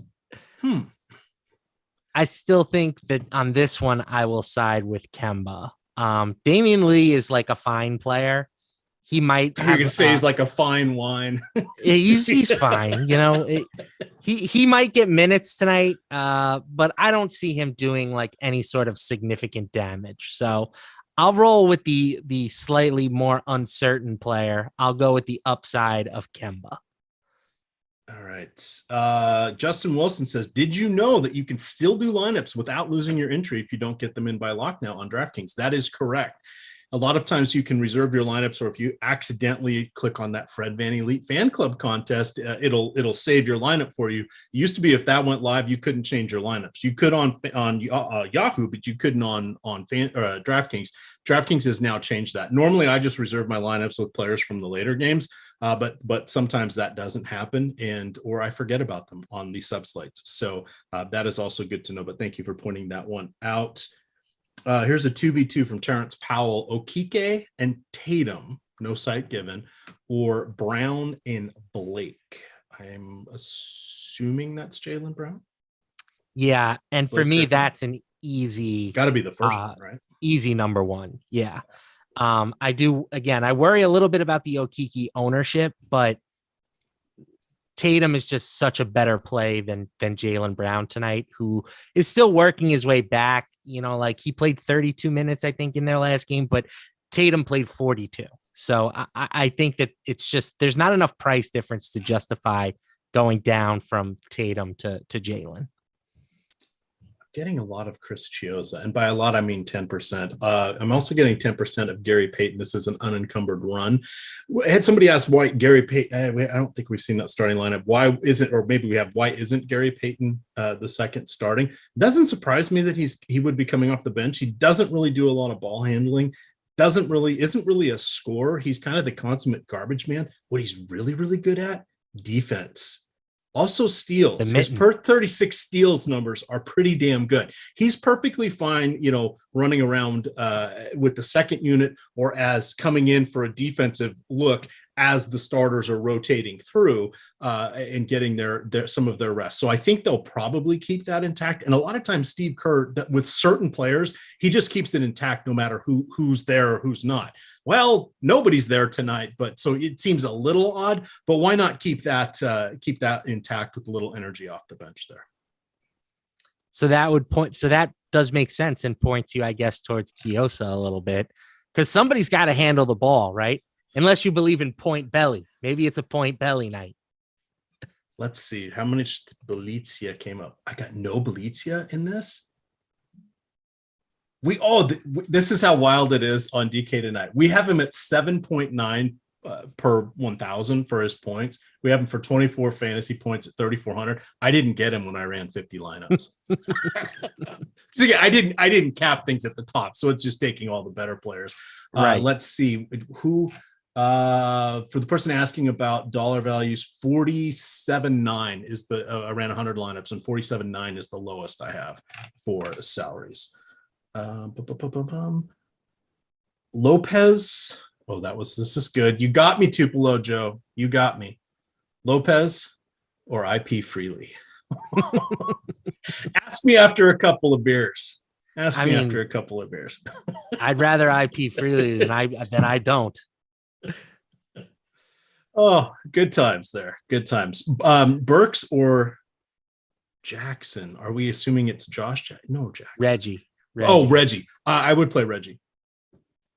Agree. I actually like Reggie in this one. And I like going with Reggie and with Giddey and Shai Gilgeous-Alexander is a little bit of a synergistic type play. Again, those teams, while boring, are all playing with familiar people in the rotation.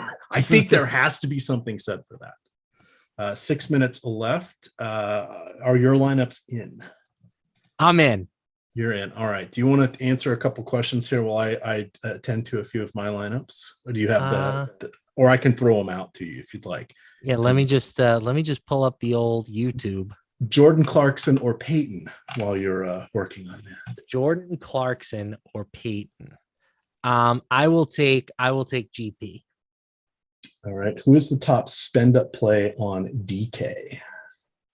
Yeah, for me, this is going to be Jason Tatum, Drew Holiday. It's kind of close between those two, but I give Tatum the edge. We have him coming in at less ownership. I also think that there are more guard values available than forward values. So I'll go with Jason Tatum. And actually, there's plenty of values at guard and forward, so it doesn't really matter. For me, it's Tatum 1, Drew Holiday 2, Julius Randle 3. Lopez or Cousins? That's a good question.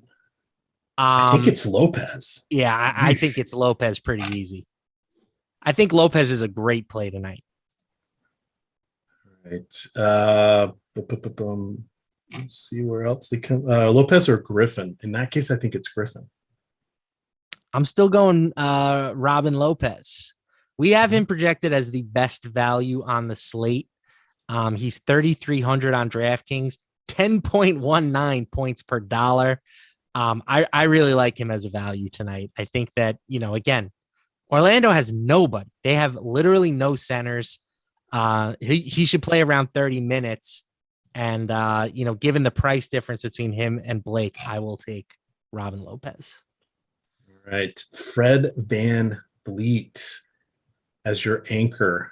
Who else would you want to play? You're going to say Tatum. You're going to say Randall. And you're going to say Drew. Let's see what kind of lineup we get there. Oh, look at that. We've got the lineup. I'm going to put in the Awesemo Fred VanVleet contest. NFL coming up after us. They're going to go at 7:35 or 7:33, however quickly we can change that out. We're going to go after lock here and talk prize picks for the next 30 or so minutes. It's going to be a lot of fun. I am going to upload my lineups now. Just so I have some sort of placeholder in there. Again, if I miss this first game, I just miss a little Kemba revenge. This to me is not like missing Orlando last night or Houston 2 nights ago. But why not? Why not make it a clean sweep and screw up my lineups 3 nights in a row? Because that is just what happens when I was trying to be nice and jump on a show here. And here we are. Oh, I just realized I ran all my lineups without randomness. That seems suboptimal. So while you're fixing that, we've got a super chat here from Big Shooter. Nice. He wants to know Juan Toscano Anderson or Chuma. I think those two guys will be popular today. Chuma more popular, but I still think I like him more than Toscano Anderson. He's fine, but again, because you can say I'm going to get freaky with Okiki. There's nothing good about JTA. Great point. But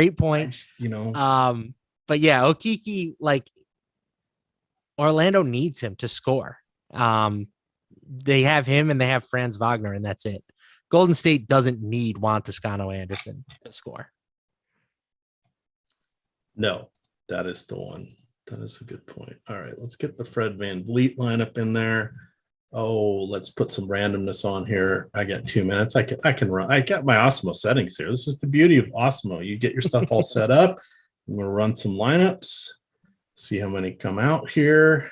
I set a floor cap of no less than 290 points, just because. Why not? It looks like I have 72 lineups. Let's upload those, and we'll go with it. Jason wants to know favorite player from the Warriors tonight. I think, again, factoring in ownership, for me, it's Bjelica. Yeah, I'm not going to be surprised when Belly Bombs gives us 35. You know what? I got none of him. Now I'm going to build some lineups with him. Put that into my crunch. Fingers crossed I get this in.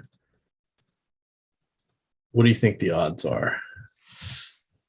We're running pretty slim. None. We got slim. You got 59 seconds. You know what you can do in 59 seconds? And it also involves cuddling. Come on.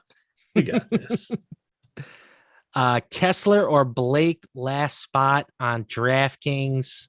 God, Kessler, just for the chance at the upside. Agreed. Tyler Sappington says Kuminga ? I don't think so. They're not.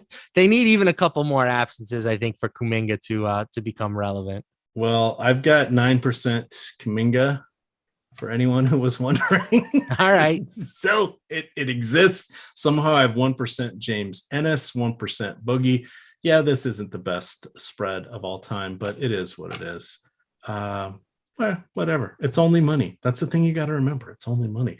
But you know what also is money? Prize Picks. That's where we're headed next. We're going to cruise on over there. Reminder, if you guys have not yet signed up for Prize Picks, when you do make your first deposit there, use the promo code Awesemo. That's going to actually do two things for you. One, it's going to unlock a first deposit bonus match up to $100. And second, when you come in on that with our promo code, they're going to send us an email and let us know that we need to send you a promo code for 33 days of Awesemo premium content. That's a $90 value. All of a sudden, you just got $190 worth of value for signing up to Prize Picks with the promo code Awesemo. That's like winning a little GPP. And you know what that means? You're not redepositing. That is the key. That is the secret to DFS, not having to redeposit. So let's look at some NBA questions over here. So how Prize Picks works is you create your player card of questions. It is prop wagers. You can go 3, 4, or 5. You can choose cross sport. You can do same game. You can do second half NFL contest, second half NBA contest. Right now on the board, they have NHL, MMA, women's college basketball, men's college basketball, boxing. What is DST? DST is, defensive scoring. I don't even know what that is, but that's what they have. Kickers and defenses. I like it. And then you've got college football, NBA, and NFL. We got you covered here. This is amazing. Now, there's a couple tricks you can use. One, you can utilize Odd Shopper, the Awesemo sister site, because you're going to find a lot of these players over on the Awesemo odds player content, or the Odd Shopper player props section. So if you just type in Odds Shopper, there's 2 Ds, 2 S's, 2 P's as well. You go over there to Shop NBA Bets. Once you click on that, if you're in a state where you have legalized sports wagering, you can choose your state, and it will tell you which of the sports books are available to you. If you're not able to do that, but you're still able to play on Prize Picks, you can just sort by, instead of expected ROI, I would sort by expected win rate, because on Prize Picks, there's no VIG. It's them against you. There's no bet 120 to win 100. And like the DK promo, there's no bet 100, bet 1 to win 100. My wife hates that ad. It's on during the news every morning out here. So you can go over and check out what we have for our moving parts. So what was our first game tonight? So we still have, that was New York and Boston. So Correct. Right now we've got the best win percentage out there would be David Duke Jr., over 7.5 rebounds. So that's on Odd Shopper. So if we go over to Prize Picks, we can click on the NBA section. We can go to rebounds. And while it's not sorted in the most friendly way, they are working on it. You can do a Control F if you're not on your phone. And you can see David Duke Jr. has 6.5 rebounds. So if the book is saying 7.5, that's already better than what Prize Picks is. And Awesemo saying close to 10, that gives you an impressive chance of winning. Now, that still means 1/3 of the time it's not going to come through for you. This happens.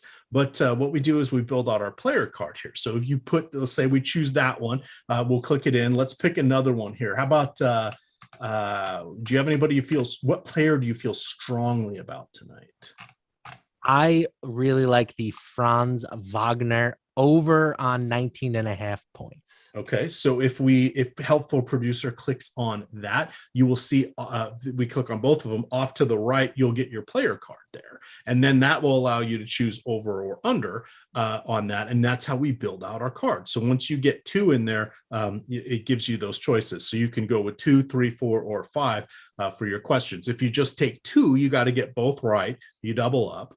If you get 3, you have some options. You can choose all 3 to win 5x, or you can choose 2 of 3 to get a partial victory there. And then similarly with 4 and with 5, you get much more of a multiplier there. You can also go to prizepicks.com/picks, like Christmas, except picks, MAS.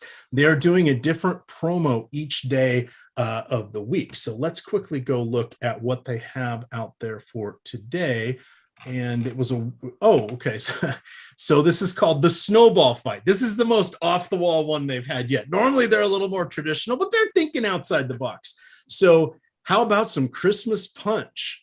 Refer a friend today, and if they deposit, both of you will get $1 for every time Jake Paul gets punched tonight. Ooh. So if he gets hit 100 times, you would get $100. Plus, who doesn't want to root for that guy to get punched? I mean, I'm hoping this goes. What's the distance on celebrity fights? 3 rounds or 5? Is this a celebrity fight still? I don't know. He's he wants to be a real fighter. I think it's like a 6-round fight, I want to say. Okay. Well, that's a pretty good deal. So you sign up with the promo code Awesemo, you put in your $100, they match you with that. You get 30 free days of Awesemo, and you get a friend to sign up as well. Boom. You're rolling in the money. Hey friend, have you signed up yet at Price Fix? Can I entice you? 8-round fight. 8 rounds. Well, you can take. We can get a lot of punches in 8 rounds. There we go. All right, let's see what else we have here on the board. So you can also do fantasy points, which is another twist there. Their fantasy scoring for NBA is the same as FanDuel. Their fantasy scoring for NFL is full PPR. It's not the same as DraftKings because they don't have the yardage bonuses. So no 100-yard bonus, no 300-yard bonus, but it is full PPR. So you can check out the stuff there. I liked the Jacoby Myers. He's at 8.5 fantasy points. He would be at Awesemo has him for just over 12. Oh, I got a note here from Rinpack. He says it's Darren Williams versus Frank Gore in the prelim fight tonight. That I did not know. Wow, boxing is a lot different than when it was when I was younger. It's kind of sad, to be honest, but the world is adapt or die, right? If this is what the people want to watch, this is what we're going to continue to get. I feel like every day we step one step closer to the purge, which brings us one step closer to Waterworld. Apparently, I've been watching a few too many dystopian movies lately. Perhaps The Postman. We could throw a few others out there. The Road. That's a depressing movie. Have you ever seen that one? No. All in black and white. Viggo Mortensen. I initially thought Road to Perdition. Far from that. No, that actually has a happy ending compared to this. The Road. The Road to Perdition is an upbeat movie compared to it's like, good times here. So let's poke around, see what other fun stuff we have. We can take a few questions here in chat. Let's see. Paul Kang says Burks under 17.5 points. What is the old Awesemo? Because I like the Odd Shopper. The other nice thing about Odd Shopper is you can actually search by actual player. So we can go over here and just click on Alec Burks, and all of his props will show up here. Do we have his points prop? We do. Awesemo is projecting him for 17.9 points. The over under is 17.5 over on that particular sports book. It is 17.5. You have a minute 53 left to do it on for Prize Picks. That is the other nice thing. They actually go with tip-off lock, or they push their locks by about 7 to 10 minutes, depending on the sport. So you get a few extra minutes. So if you're doing DFS, you hit that lock, you can run over here and get in a few picks. We've put in some requests to ask them to maybe set things up so you can do some round robin automatically. We've set the terms I never knew a year ago, yet here I am talking about them. Welcome to sports wagering in Virginia. The other thing that is we've asked them to do is, can you keep your player card up? Because a lot of times you'll say, okay, here's the 3 I really like. Now I want to make a 5-question one, but I don't want to go find the other 3 questions once again, which can be a little bit of a headache, especially if you're on your phone. I'm an old guy. I like to use my laptop, so I use the Control F feature a fair amount with that one. I like how you call them questions. The question. I've never heard it before, and I kind of like it. It's your player card. It's your questions. I mean, because it's props, but it's not really props per se. It's like a prop parlay. But then I love alliteration, but that's a lot to say. So just questions. A little better. Because if you do a player prop, right, you think of it more because this is like yes or no. You win or you don't. Right. You can never do just one. So it's multiple, but it's a lot of fun here. It's a lot of fun. All right, let's see here. Plants love their electrolytes. Good question. Frank Gore will be on an NFL team next weekend. I would say there's a non-zero chance of that actually occurring the way we are going now. That would be something. Let's see if we are coming up with any news here. This is the part where I like to watch the Greg Ehrenberg and Eric Lindquist shows, because this is where Greg calls up the game that's in action and tells us if we don't have whichever player, we're clearly losing all of our money tonight. I don't yet have the Knicks game up. It probably tip off here in a moment. I don't think I had enough Julius Randle. That is one of my regrets tonight. There are regrets. My other regret is I just remembered I have lineups on Yahoo tonight. Oops. Hey, it's only money, right? You just need one to break free. This is where I see too many people in chat to get bent out of shape when they don't have whatever's happening, and they get incredibly angry and they're mad. Just guys, just play within your means. We'll get another crack at it tomorrow. It's just kind of how always another slate. Hey, you get another crack at it tonight if you want it. Indeed. Oh, you know what? I think I'm going to have to go with Dave. Would you go Cameron Thomas, David Duke, or Patty Mills? I have $14 left I have $16 left, but only 14 is my spending cap for shooting guard. I think I got to go Patty Mills there. This might be Team Australia Patty Mills coming out to play. And then let's take a quick look here. I had Terrence Mann. Yeah, Terrence Mann's going to stay in. Terrence Mann or Kessler? I think I got to go with Terrence Mann. I'm fine with that. But Shai Gilgeous, I'd probably lean Kessler, but I'm fine with Terrence Mann. All right. I'm rounding it out. Little Scotty Barnes, little Fred VanVleet, little Drew, little Nemanja, and Jared Allen. Just to shake things up a little bit. There we go. I'll live with that one. All right. Back to prize picks here. Early ownership, just real quick. Oh, yes. Jason Tatum, 57% owned in the big DraftKings, the $300,000 fadeaway contest. 57% owned. I have 74% because I ran my lineups uncapped. Randall, 31-ish. 31-ish. I have 50%. Okay. Kemba is at 13 and a quarter. Where are the believers? I'm at 23. And then nobody else above 8 and change. So all right. Only Jonathan 5.5% for Time Lord. I like Time Lord. I didn't really get to him on this sleep. I have 10% Jonathan Kuminga. Do you think I should change that?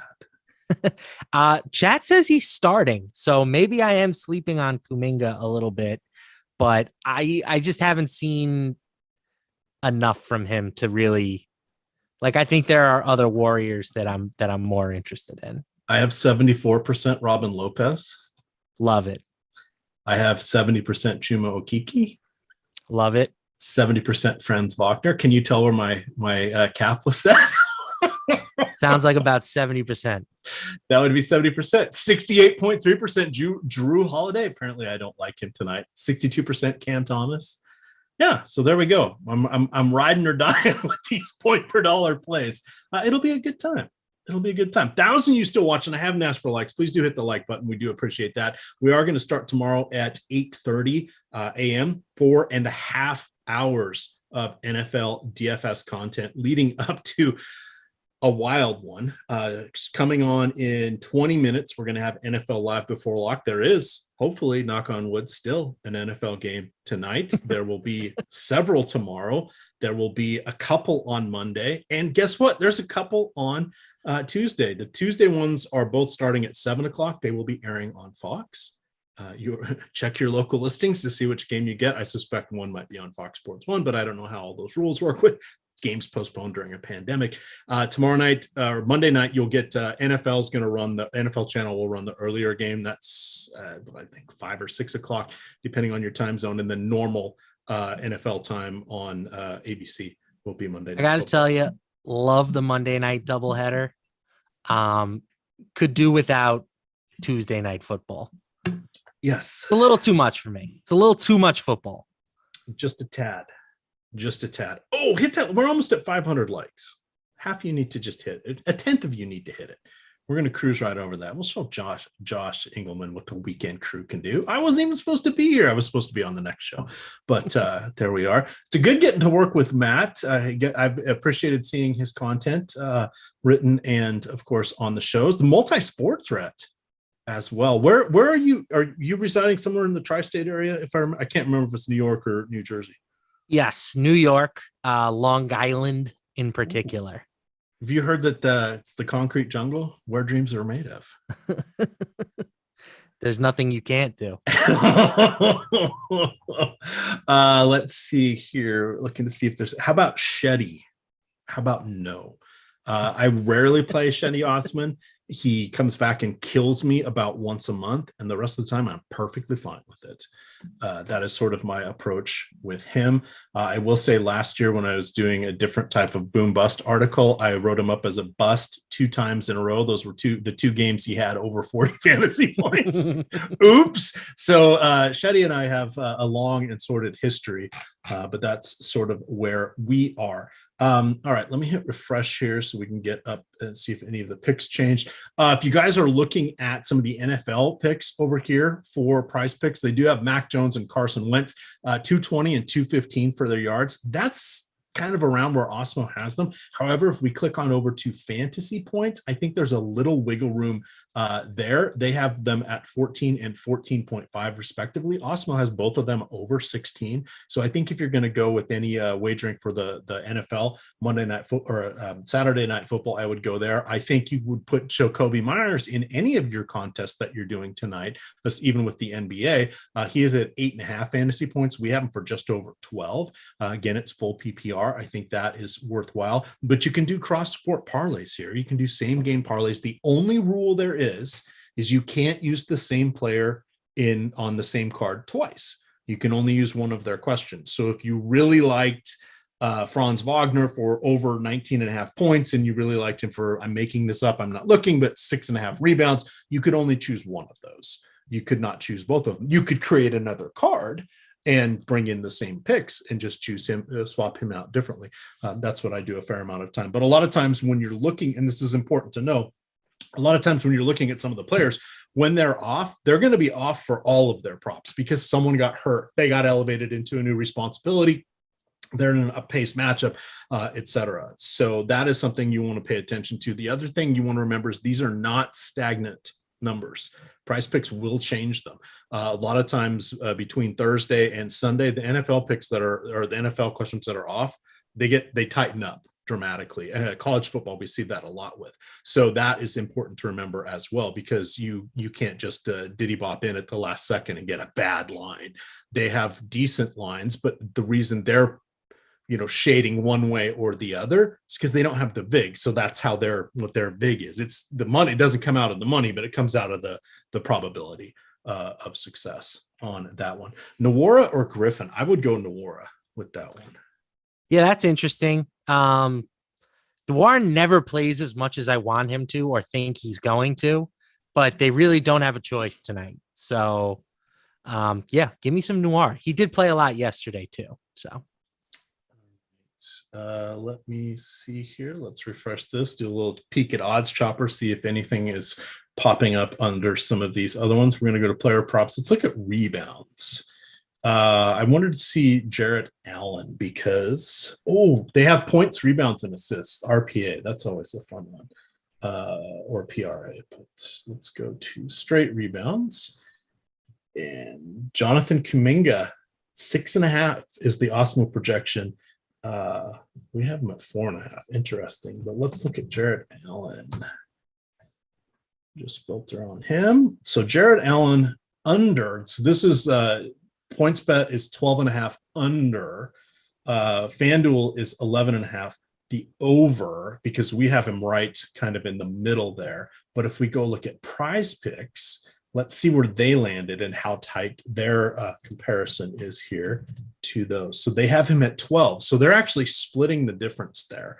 That makes that one I'm not overly excited for. but you can see how you can utilize Odd Shopper to sort of reference what's going on over here at Prize Picks. A lot of times you'll find some players that are off by 2 or even 3 rebounds, assists usually by 1 or 2, points can be as many as 3 or 4. It just depends. And then if you're looking at the Awesemo projections, the thing that you want to remember about all of the Awesemo projections, they are our projections. We're not utilizing a distribution to the mean or using other sites as benchmarks or guardrails.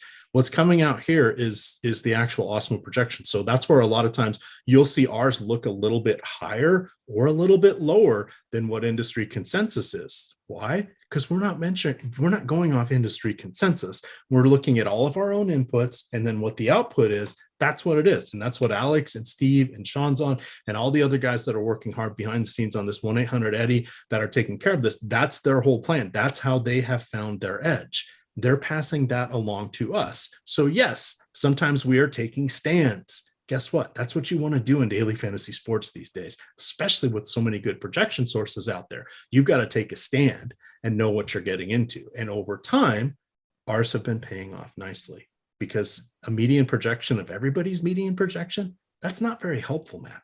That's not helpful at all. Agreed. Speaking of helpful, you know how you can screw it all Jason up? Tatum helpful. Jason Tatum helping out his fantasy owners. 8 points, 2 boards, and an assist through the first 5 minutes of the game. Wait, is this a dab, or is this the that's the dab. Usain Bolt? No, Usain it's Bolt. A little bit of both. Okay. It's a little bit of both. I'm a Renaissance man. What am I going to say? I didn't get enough of a nap here because too many people were sending me notifications. Nolan Kelly, Chris Caron. All right, we've got 9 minutes before we hand this off. Oh, Fred VanVleet or Donovan Mitchell? I would go Fred VanVleet, not just because he is my favorite player. Are you ready for this? Oh, baby. What do we have here? The gold. Yeah? Not too shabby. Okay. Not too shabby. That's courtesy of Rinpack. Why? Because he likes your old pal. So, yeah, not just because I have the jersey there. I would go VanVleet. I think this is a prime matchup for him. Now, the next question is VanVleet or Garland. That's a little closer for me. I really like Darius Garland, not just because his dad Winston was on my first ever NBA fantasy team back in 1989, but I actually like Garland a little better than VanVleet. How do you stand on that? Mitchell versus VanVleet and Garland versus Mitchell? I will take I'm going to take the same order as you. I think I have VanVleet as my favorite play, but when you factor in the price difference between him and Garland, I'll take Garland. And Mitchell's third for me. It's not going to surprise me when Donovan Mitchell ruins my night and he goes out and he drops 50, but I'm fine with fading Donovan Mitchell most nights, and today is one of them. All right. They're asking us for our 3 sounds like we're building somebody a card here. 3 favorite plays on Prize Picks. So I'm going to call up our going to awesemo.com. I'm going under NBA betting. I'm going to player props tool. This just gives me a common baseline, which will be pretty close to what Prize Picks is, but it also quickly gives me the ROI. And I'm just, because I like to stare at the numbers, can sort this a little bit closer here. So the biggest one we have is looking like David Duke Jr., the over on rebounds. So let's double check and see if that has moved on Prize Picks. He is at 6.5 on Prize Picks. Awesemo is projecting him for just over 10. That has an 85% expected win rate if the number was 7.5. Assuming he doesn't get in foul trouble, assuming he doesn't get the short shrift from some of his new teammates, that would be the way to go. Jonathan Kuminga is also popping. We have him for 6.5 rebounds. Let's see what Prize Picks has him. He may not be on. He is not on theirs, but if you can get that on the sports book, it's only 4.5. Let's look at, do they have Delitzia, B-Jelly? Nope. So that's why I look at this quickly, because the clock is not our friend. Patty Mills assists. I bet they're going to have that on Prize Picks. So they have 4.5. Now the books have him at 4.5. Awesemo has him at 4. Now, the thing you want to remember about Patty Mills is he does not always, while he is a guard, what does he do more often than not? Shoots threes and does not necessarily get the assist. So I'm trying to call, why won't he call up? So Patty Mills, recent game logs for assists: 3, 2, 5, 0, 1, 2, 1, 3, 2, 2, 2. Those are while averaging 36 minutes per game. I'm comfortable taking the under on that. We don't always like to take unders. You're going to be, the pucker factor on this one's going to be high. This is like rostering Liriano against a team filled with righties. It's going to be a tough one, folks, but it's going to make you feel alive the whole game. But I would strongly consider the under on that one. And choosing unders, if we don't, that is taking away half of our opportunities. And it's a different mindset. Nobody likes rooting for it except for Ben Rossa. But it's another way that we're spreading out our advantages. And then let's see, what would our third one be? Let's see what we have for while you're doing that. I want to chime in really quickly. Yes. The Patty Mills under on the assists, I think that is a nice wager the way you laid it out. But in our prop tool right now, we have that graded out as a 64% expected win. The reason it's grading out it so profitably is because the odds on that prop, if you take the under, you can get plus 130. And I'm not sure at what sportsbook that is, but you can find that over at Odd Shopper. So I would be more inclined to take that as a standalone wager. Okay. And get the plus 130 odds, as opposed to use it on Prize Picks, where you're essentially getting every bet as part of an even money type situation. You know what I'm saying? Absolutely. So let's see if we can find one more. We got about 4. Oh, I guess we have. Well, we're off the air in 4 minutes, but this lock won't happen for like 11. They don't have bleeds here. So let me go back over to Prize Picks and see who we got. Chris Chiozza and Reggie Jackson. So I was strong on Reggie Jackson. So Reggie Jackson points, they have him at 19.5. We have him for 21. Now that's just a 60% win rate on that one. But that would be one I would consider. Let's see, Gilgeous-Alexander, that would be a stay away, 22.5, and we have them for 23. So again, these aren't always going to pop as great ones. Zubac at 10.5, that's an intriguing one. Now, when you play Zubac, so we have him for 11.4. He's going to come out of his first rotation with like 7 points and 5 rebounds, and you're going to feel on top of the world. And then the adventure begins. So just temper your expectations. I think he will get there tonight. I think a double-double is in play in this particular matchup for him. But just know I used to call it the Marcin Gortat. They come out of that first rotation looking like God, couple putbacks, 8 points, 6 boards, a block, and then they go into halftime with 10 points, 7 boards, and that same block. And that's what they have at the end of the third quarter too. So that's a great goal. We need first half of the first quarter prop. Yes. But there we go. All right. I think that is going to do it here. Oh, SP says you guys are acting like the first stint of Tatum Brown determines the slate. It does. Obviously. Absolutely. The entire, why even play the rest of it? It's all down to this. What happens in the next 90 seconds of real life?